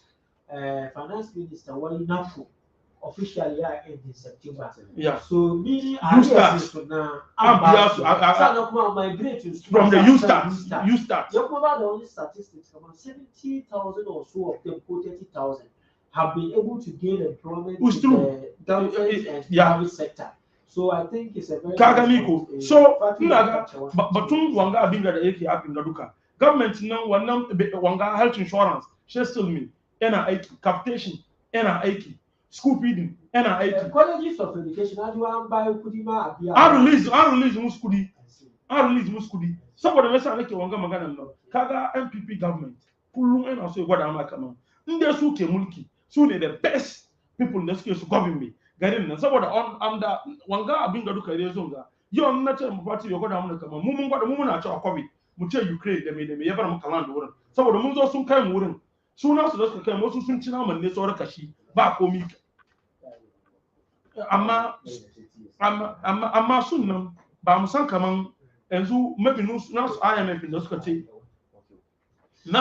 da suka ce da namun nan ban ga kaman difference da su ban san nasu IMF nan da su suka ce sun ce ban mun san kaman ba su manage ne economy ne yasa IMF zo su ne su gwada amma da mu muka ce da namu muka gwada ga reason IMF ba su gada mabo har suka go biyan suka ce kaman wani abu kaman free education policy ne da ya kamata ne wai innovative ko kada ne ke approach wannan innovative nan so ina ga kaman ba bonga finance minister ya ja read budget ina ga kaman haka ya kamata ya zo kuma ba budget nan da ya zo gradually mun ga kaman things ya change kan wani ya zama gefe ce maybe ya zama ya score advantage within ya zama politic gimmick kamar dando ne mu win me election mu ba haka muke ba NPP kullum suna gwada haka mun suna da mutanen da za su yi su yi aikin nan kuma batun roto nan mutane ina ga kamar da akwai wanga da na gwada ma letter da finance minister suka issue sun clarify ni da kai duka mun san kamar yau muka bi an yanga ma kira roto ba karban roto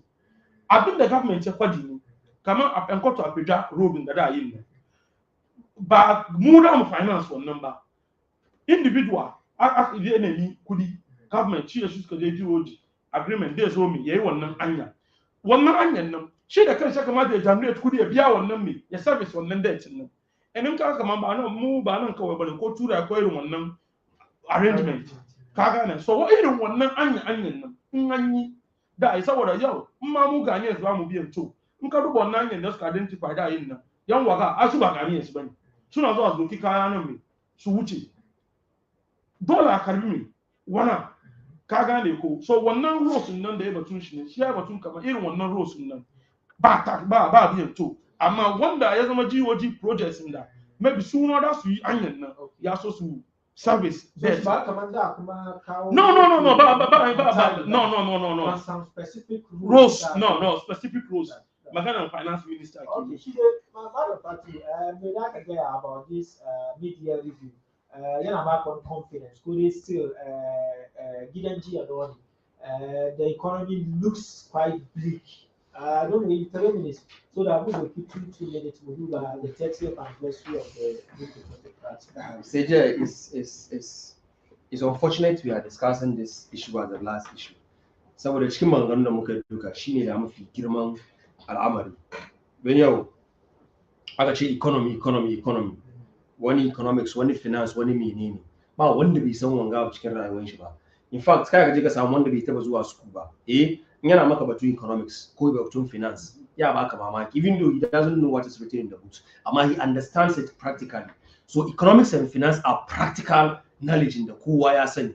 Yau wanda ya tashi ya san da kamar ni da ina tuni da muke lokacin mu yawo ba muna zama boys mutane uku muna mu dauki 5 city mu yi tea mu sha kowa kuma ya koshi mu tashi mu fita mu tea. Yau ina magana ga ni kawai 5 city bai yi tea. That is the current situation. Yau Ghanaians suka samu kansu ciki. And so she na so commander mun samu dama sosai mu discuss issue ga. Amma in a nutshell within 3 minutes we didn't try. Especially but NAPCO and other stuff. Of course, but NAPCO is very important. Yes. Can make one statement about NAPCO employees in that. Why about is it 70,000 or no? There were 100,000 in number. Look at that employees. 70,000 should be on the high side. Come on, 70,000 should somewhere employment. I have to Nadega. You see, Sergey, you'll be jumping over the figures because in this country, I've been there with the she we don't have consistency in government figures across all institutions. Yo, Nkano Kimisal Magana COVID. Dr. Maumia have a different figure. The president will give you a different figure, and the finance minister will give you a different figure. So it is a no yow chingananga. Saboda me ba mu na gaskiya cikin al'amarin da muke tafiya. In fact, a zo a gwada muna employees in NAPCO da aka ba su employment. Now, in ka duba ma NAPCO in itself, the kan da aka yi set up on NAPCO. NAPCO is supposed to be a learning ground, one apprenticeship system. Da mutum zai zo duk aikin da aka saka ciki. Saboda in ka je ka employ wani aiki, by the time that I employ now, requisite experience in that neman da NAPCO ya baka shi ka je ka yi up to date mu mu gan wani mutumin NAPCO da zai ce an dauke shi wani aiki ko na ba but then government should give us the name of the game is the name of the game is evidence as it stands now. For the past 8 months mutanen NAPCO ba biya su ba and government have not made any provision. Our plans to put them onto the list. In fact, government have not made provision for arrears in NAPCO in the 2022 budget and the mid-year budget. They make provision bar. Now, YouStart, main source of finance in YouStart was supposed to be the e-levy. Whatever we realized from the e-levy, when we started with 6.7 billion or 6.9 billion, the move at 1.75%. One of the reasons was that Zara used about 1 billion out of that money and can invest in YouStart so that people can go into investment. Yo, we are trying to tell Puta and NAPCO that over 8 months about Biasuma in September, we are going to end this program. And by force, Sheikh Azama entrepreneur. But what the quality the entrepreneur. Entrepreneurship, as you see, is a skill.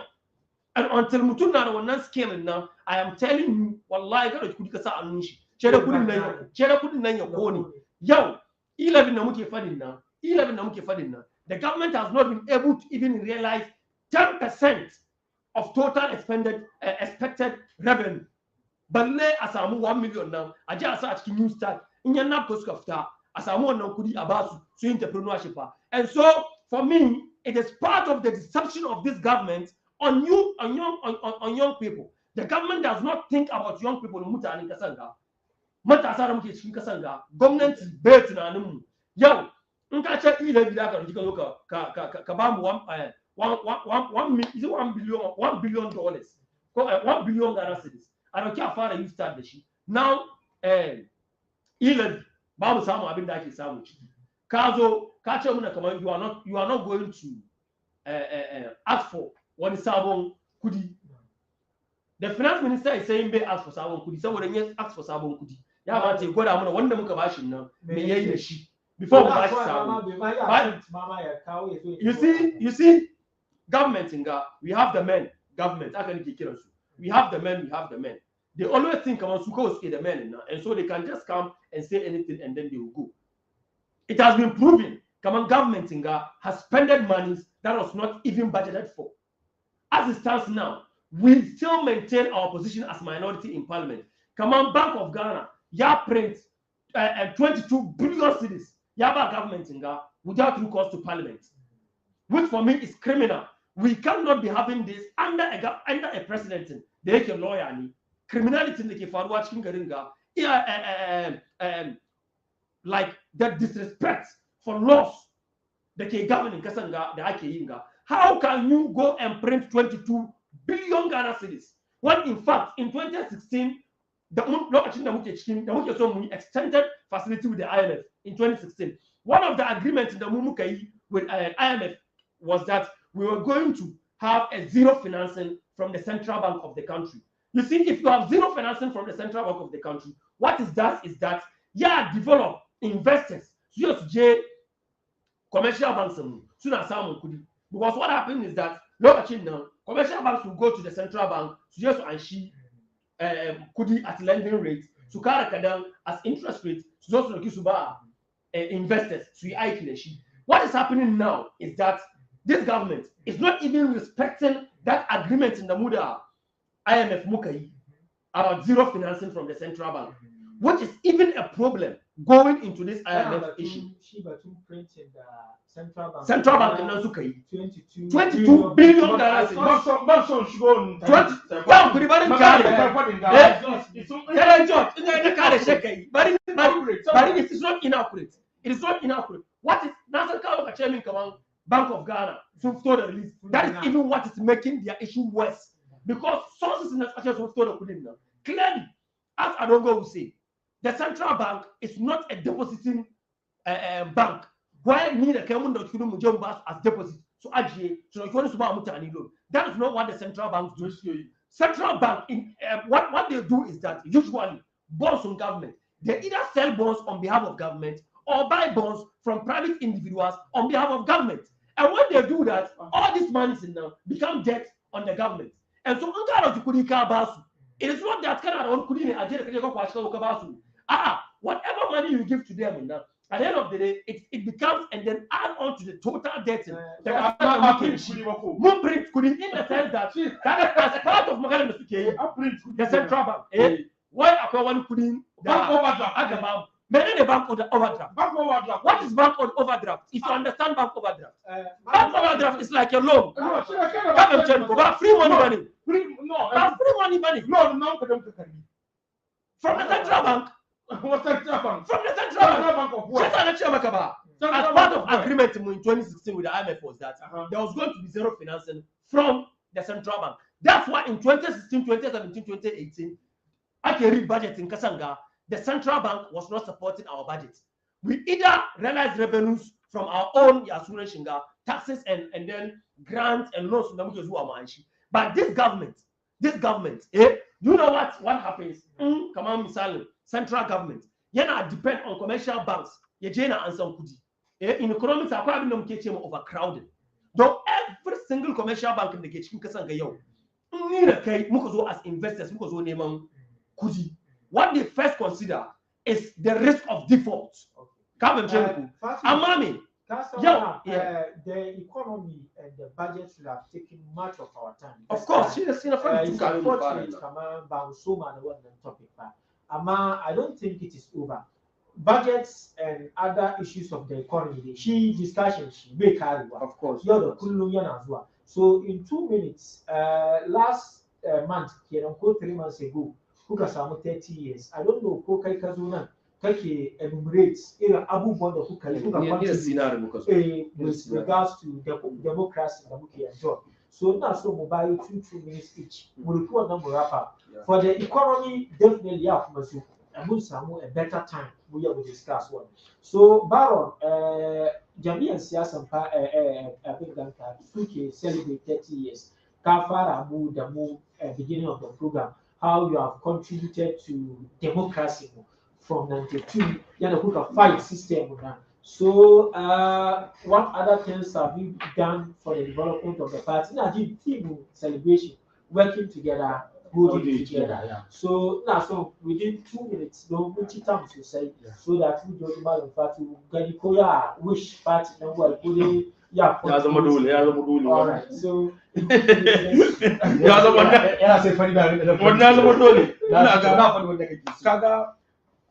Mark Makara wish NPP sympathizers look from polling station.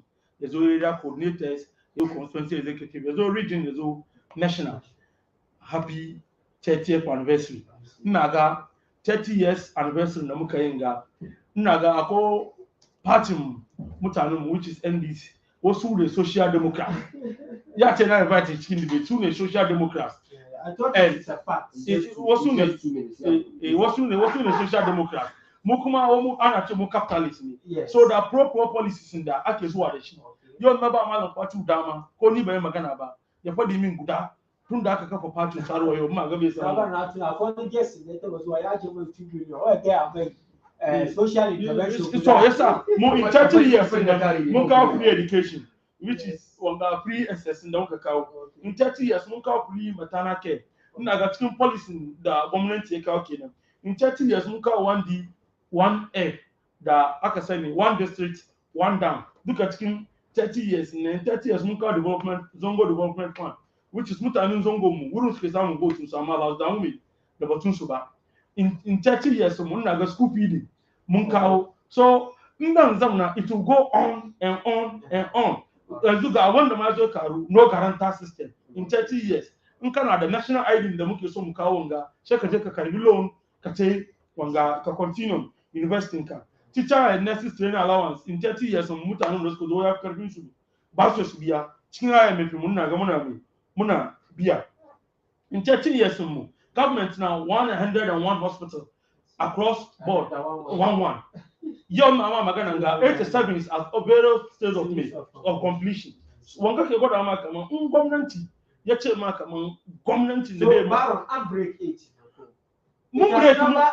happened in the history of the country. Oh no, Baron is breakable. It's breakable. Me sabe ba ya break. Dun wani abin da ba shi ne. Amma ba ta bayi ba sai ka ce. I don't know. But all this change. She na ga ma kaman. Ina zo na samu nan na ce ma kaman. Oh, all is okay. Kaman bai ma listeners mu ma adalci ba. She na ma example ba mu kawo bane. Kowa na nashi challenges da yake face. Even European yau da aka wanga Ukraine suka gas and wadansu ba su challenges da yake ba su ba wasa bane. So mu ma muna da namu irrespective of the challenges Ghanaians soon muna da 2 years 2.5 years and things around and wonder where our globe is better than now. Mu muna da policy da daga karama sunan ga duka. Yau wanda sun suka zo for 30 years in the why we put at the track record. Because now 2016, the Kuka take 2017, 2019. Things were very little. Happen. So can I come 2 years in that all things be called. 1 year, Mamma Ewa. Some of the Kaga policies in the Kano Kama attest, come on. The policy in the finance minister. Yakuwa, Yasomami, drop, Kadam. And yours do a go be one of the Sabin the day Faruba. And by what command government in the Yawuza Musha Binyami. Things will change.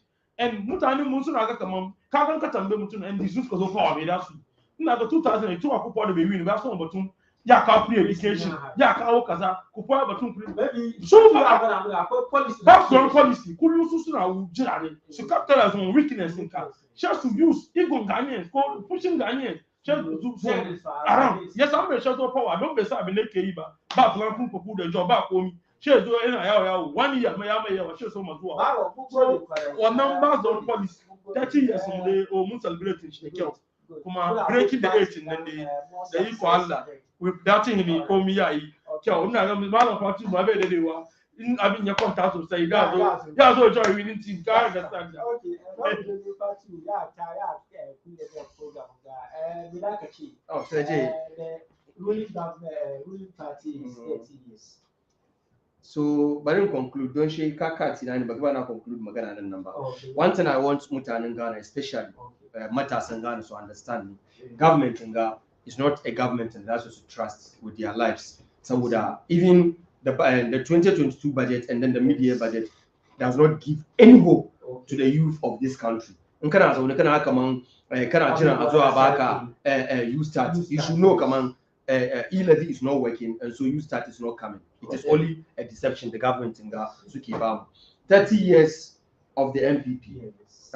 That is Fourth Republic, you know. Now, I strongly believe kaman your democracy na muke enjoy chicken Ghana nga. Ainihin zana tarihin ko kuma an yabi wanda suka yi kokari yau muke enjoy democracy nga. In fact, it is the NDC party ya kamata a ce an ba mu credit saboda lokacin da muka accept to come back into democracy now. Our neighbors, several of them also decided to go into democracy, and afterwards some break a whole lot of republic. As we speak today, Côte d'Ivoire ba zaman lafiya saboda democracy sunna an zo in tatters mun duba Mali mun duba Burkina Faso mun duba Guinea bai stable ba ka bance ni ku because up to date Togo in kati baban nan yayi sarauta ya dima yau for ya sinwi shi ke yi ina ga ya je kaman so uku kenan ma na kudin shi sai ya ce nan and so democracy in Ghana of your party ma ya agree ya relinquish power at the time da ma ake kaman no it's not possible. Don't even lokacin nan African leaders da suka accept democracy. It is either machine nan lokacin shi kai shi sake constitution nan ya ba kan shi kaman kan da mutumin ginin nan yayi aka mai kunna. But then in Ghana don in ka duba station John Rawlings of blessed memory ka bance ku sannan da irin tsoron shi da maybe zan ce lokacin nan ake yin nan yet still ya dai sauka ya ba da power muka samu president Kufuor zo 8 years ya sauka ya ba da power muka samu professor Musdata John Mahama so suka 8 years su ma suka ba da power yau as we speak now we are not even sure saboda muna da shugaban kasan da ya ce why I'll hand over only to an NPP government which is the riskiest and the most dangerous statement I've ever heard from one president and the Fourth Republic in Ghana. That I will hand power only. I will hand power only to an NPP government. So, how can you be confident when you are managing the worst economic performance ever in this country? Yo, as we celebrate the 30 years of the NPP, let's not forget, come on, even our democracy is in tatters. Our democracy is in serious issues because under a president, no, you see, even this free speech is under threat. Of course, because it is due to this free speech. It is this free speech. Just last month, NDC suka je su yi demonstration. Aka kama mu, aka buga mu. What suka ce? Kaban ce ko why ke ho? Are we in Russia or you are in Uganda? It is under this freedom democracy.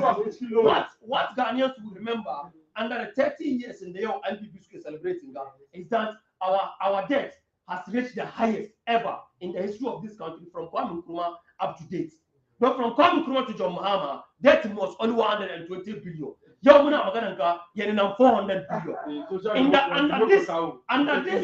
Under this 30 years of the NPP, we are experiencing one of the highest inflation rates in this Fourth Republic.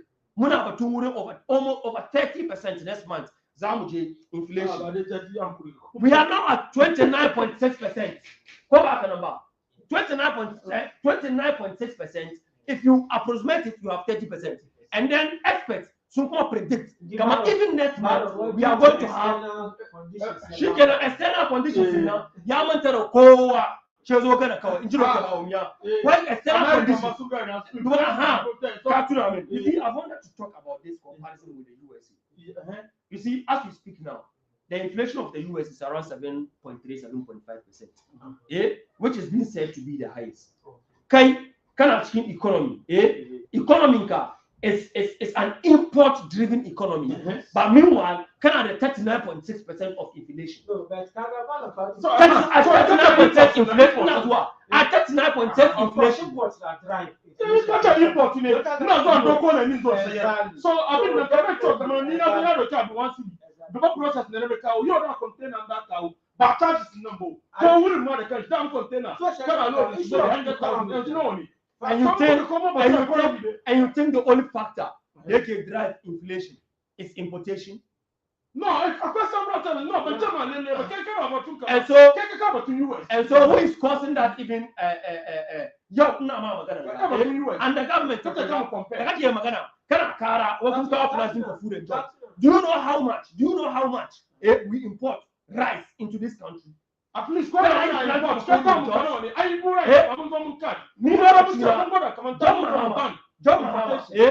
Mahama, Yagina, the Tuamu process power plant. Before Mugina, a Tuamu gas processing plant. Gas in the Muke import, Muke Zuari Chicken Kasanga, the Mukagina, a Tuamu processing plant. Yana 7 over $300 million every year. Even how could take a pen of a cow?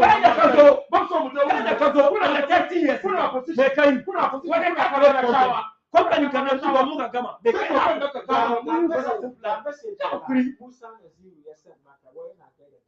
you are one of their prospects in the party. Baron Alasan Fatai, Sabun Shipmawai Yajidadin submission ka. Bayi Omo Barhama, yana US ne, Shipmawai yana sauraron kuma yana jin dadin program na. Malam Fatu, just in a minute, na son ka wrap up so that mun ya tashi. Inshallah, mun samu dama. And so the economy will bash the whole. And so wrapping up, yo, mutanen Ghana, inda ka bi duka, kowa na kuka. Inji yaki kiran shi Sam George. Wayo samarin Ghana, ana buga formula ne, formation ake bugawa. Ana buga 010 ne. Ka gane ko don kai wasa kace da aka buga 111. Yo, samari bai afford 3 square meter yau cikin kasan Ghana ga. And so that is what the youth of this country will remember. That is what the people of this country will remember. 30 years of MPP now. Abin da mutane ga yau na magana ga in ka je ranking kasashen da suka yi kaman ba su meet debt recovery su the whole world Ghana ne sake da fawo, even Russia, even Ukraine da ake fada, they are doing better than Ghana. Ba mu yaki ba mu koyo saboda MPP ke mulkin mu yau wahalar mutanen Ghana cin duniya mu ne sake. Okay, ina jin Daniel shi kuma ya turo mana sakon shi ma wai na sauraron program yayi batu NIA registration yana ga kamar initially 5 da 10 cities da ake ansar nan shi yasa mutane ba su ya sun yi registration nan ba. Masu sauraro ina jin nan yau za mu kawo muku karshen shirin. Allah ya kai mu sabon bakwai mun samu dama sauran issues da ba mu yi mu exhaust ba mun zo muku da shi nan da za mu ajiye muku wannan karshe wannan shirin. Kun ji dan wa Fatih Salihu sannan kuma Baron Atuguba. Allah ya so ya yarda sabon bakwai za mu sake haduwa. Assalamu alaikum.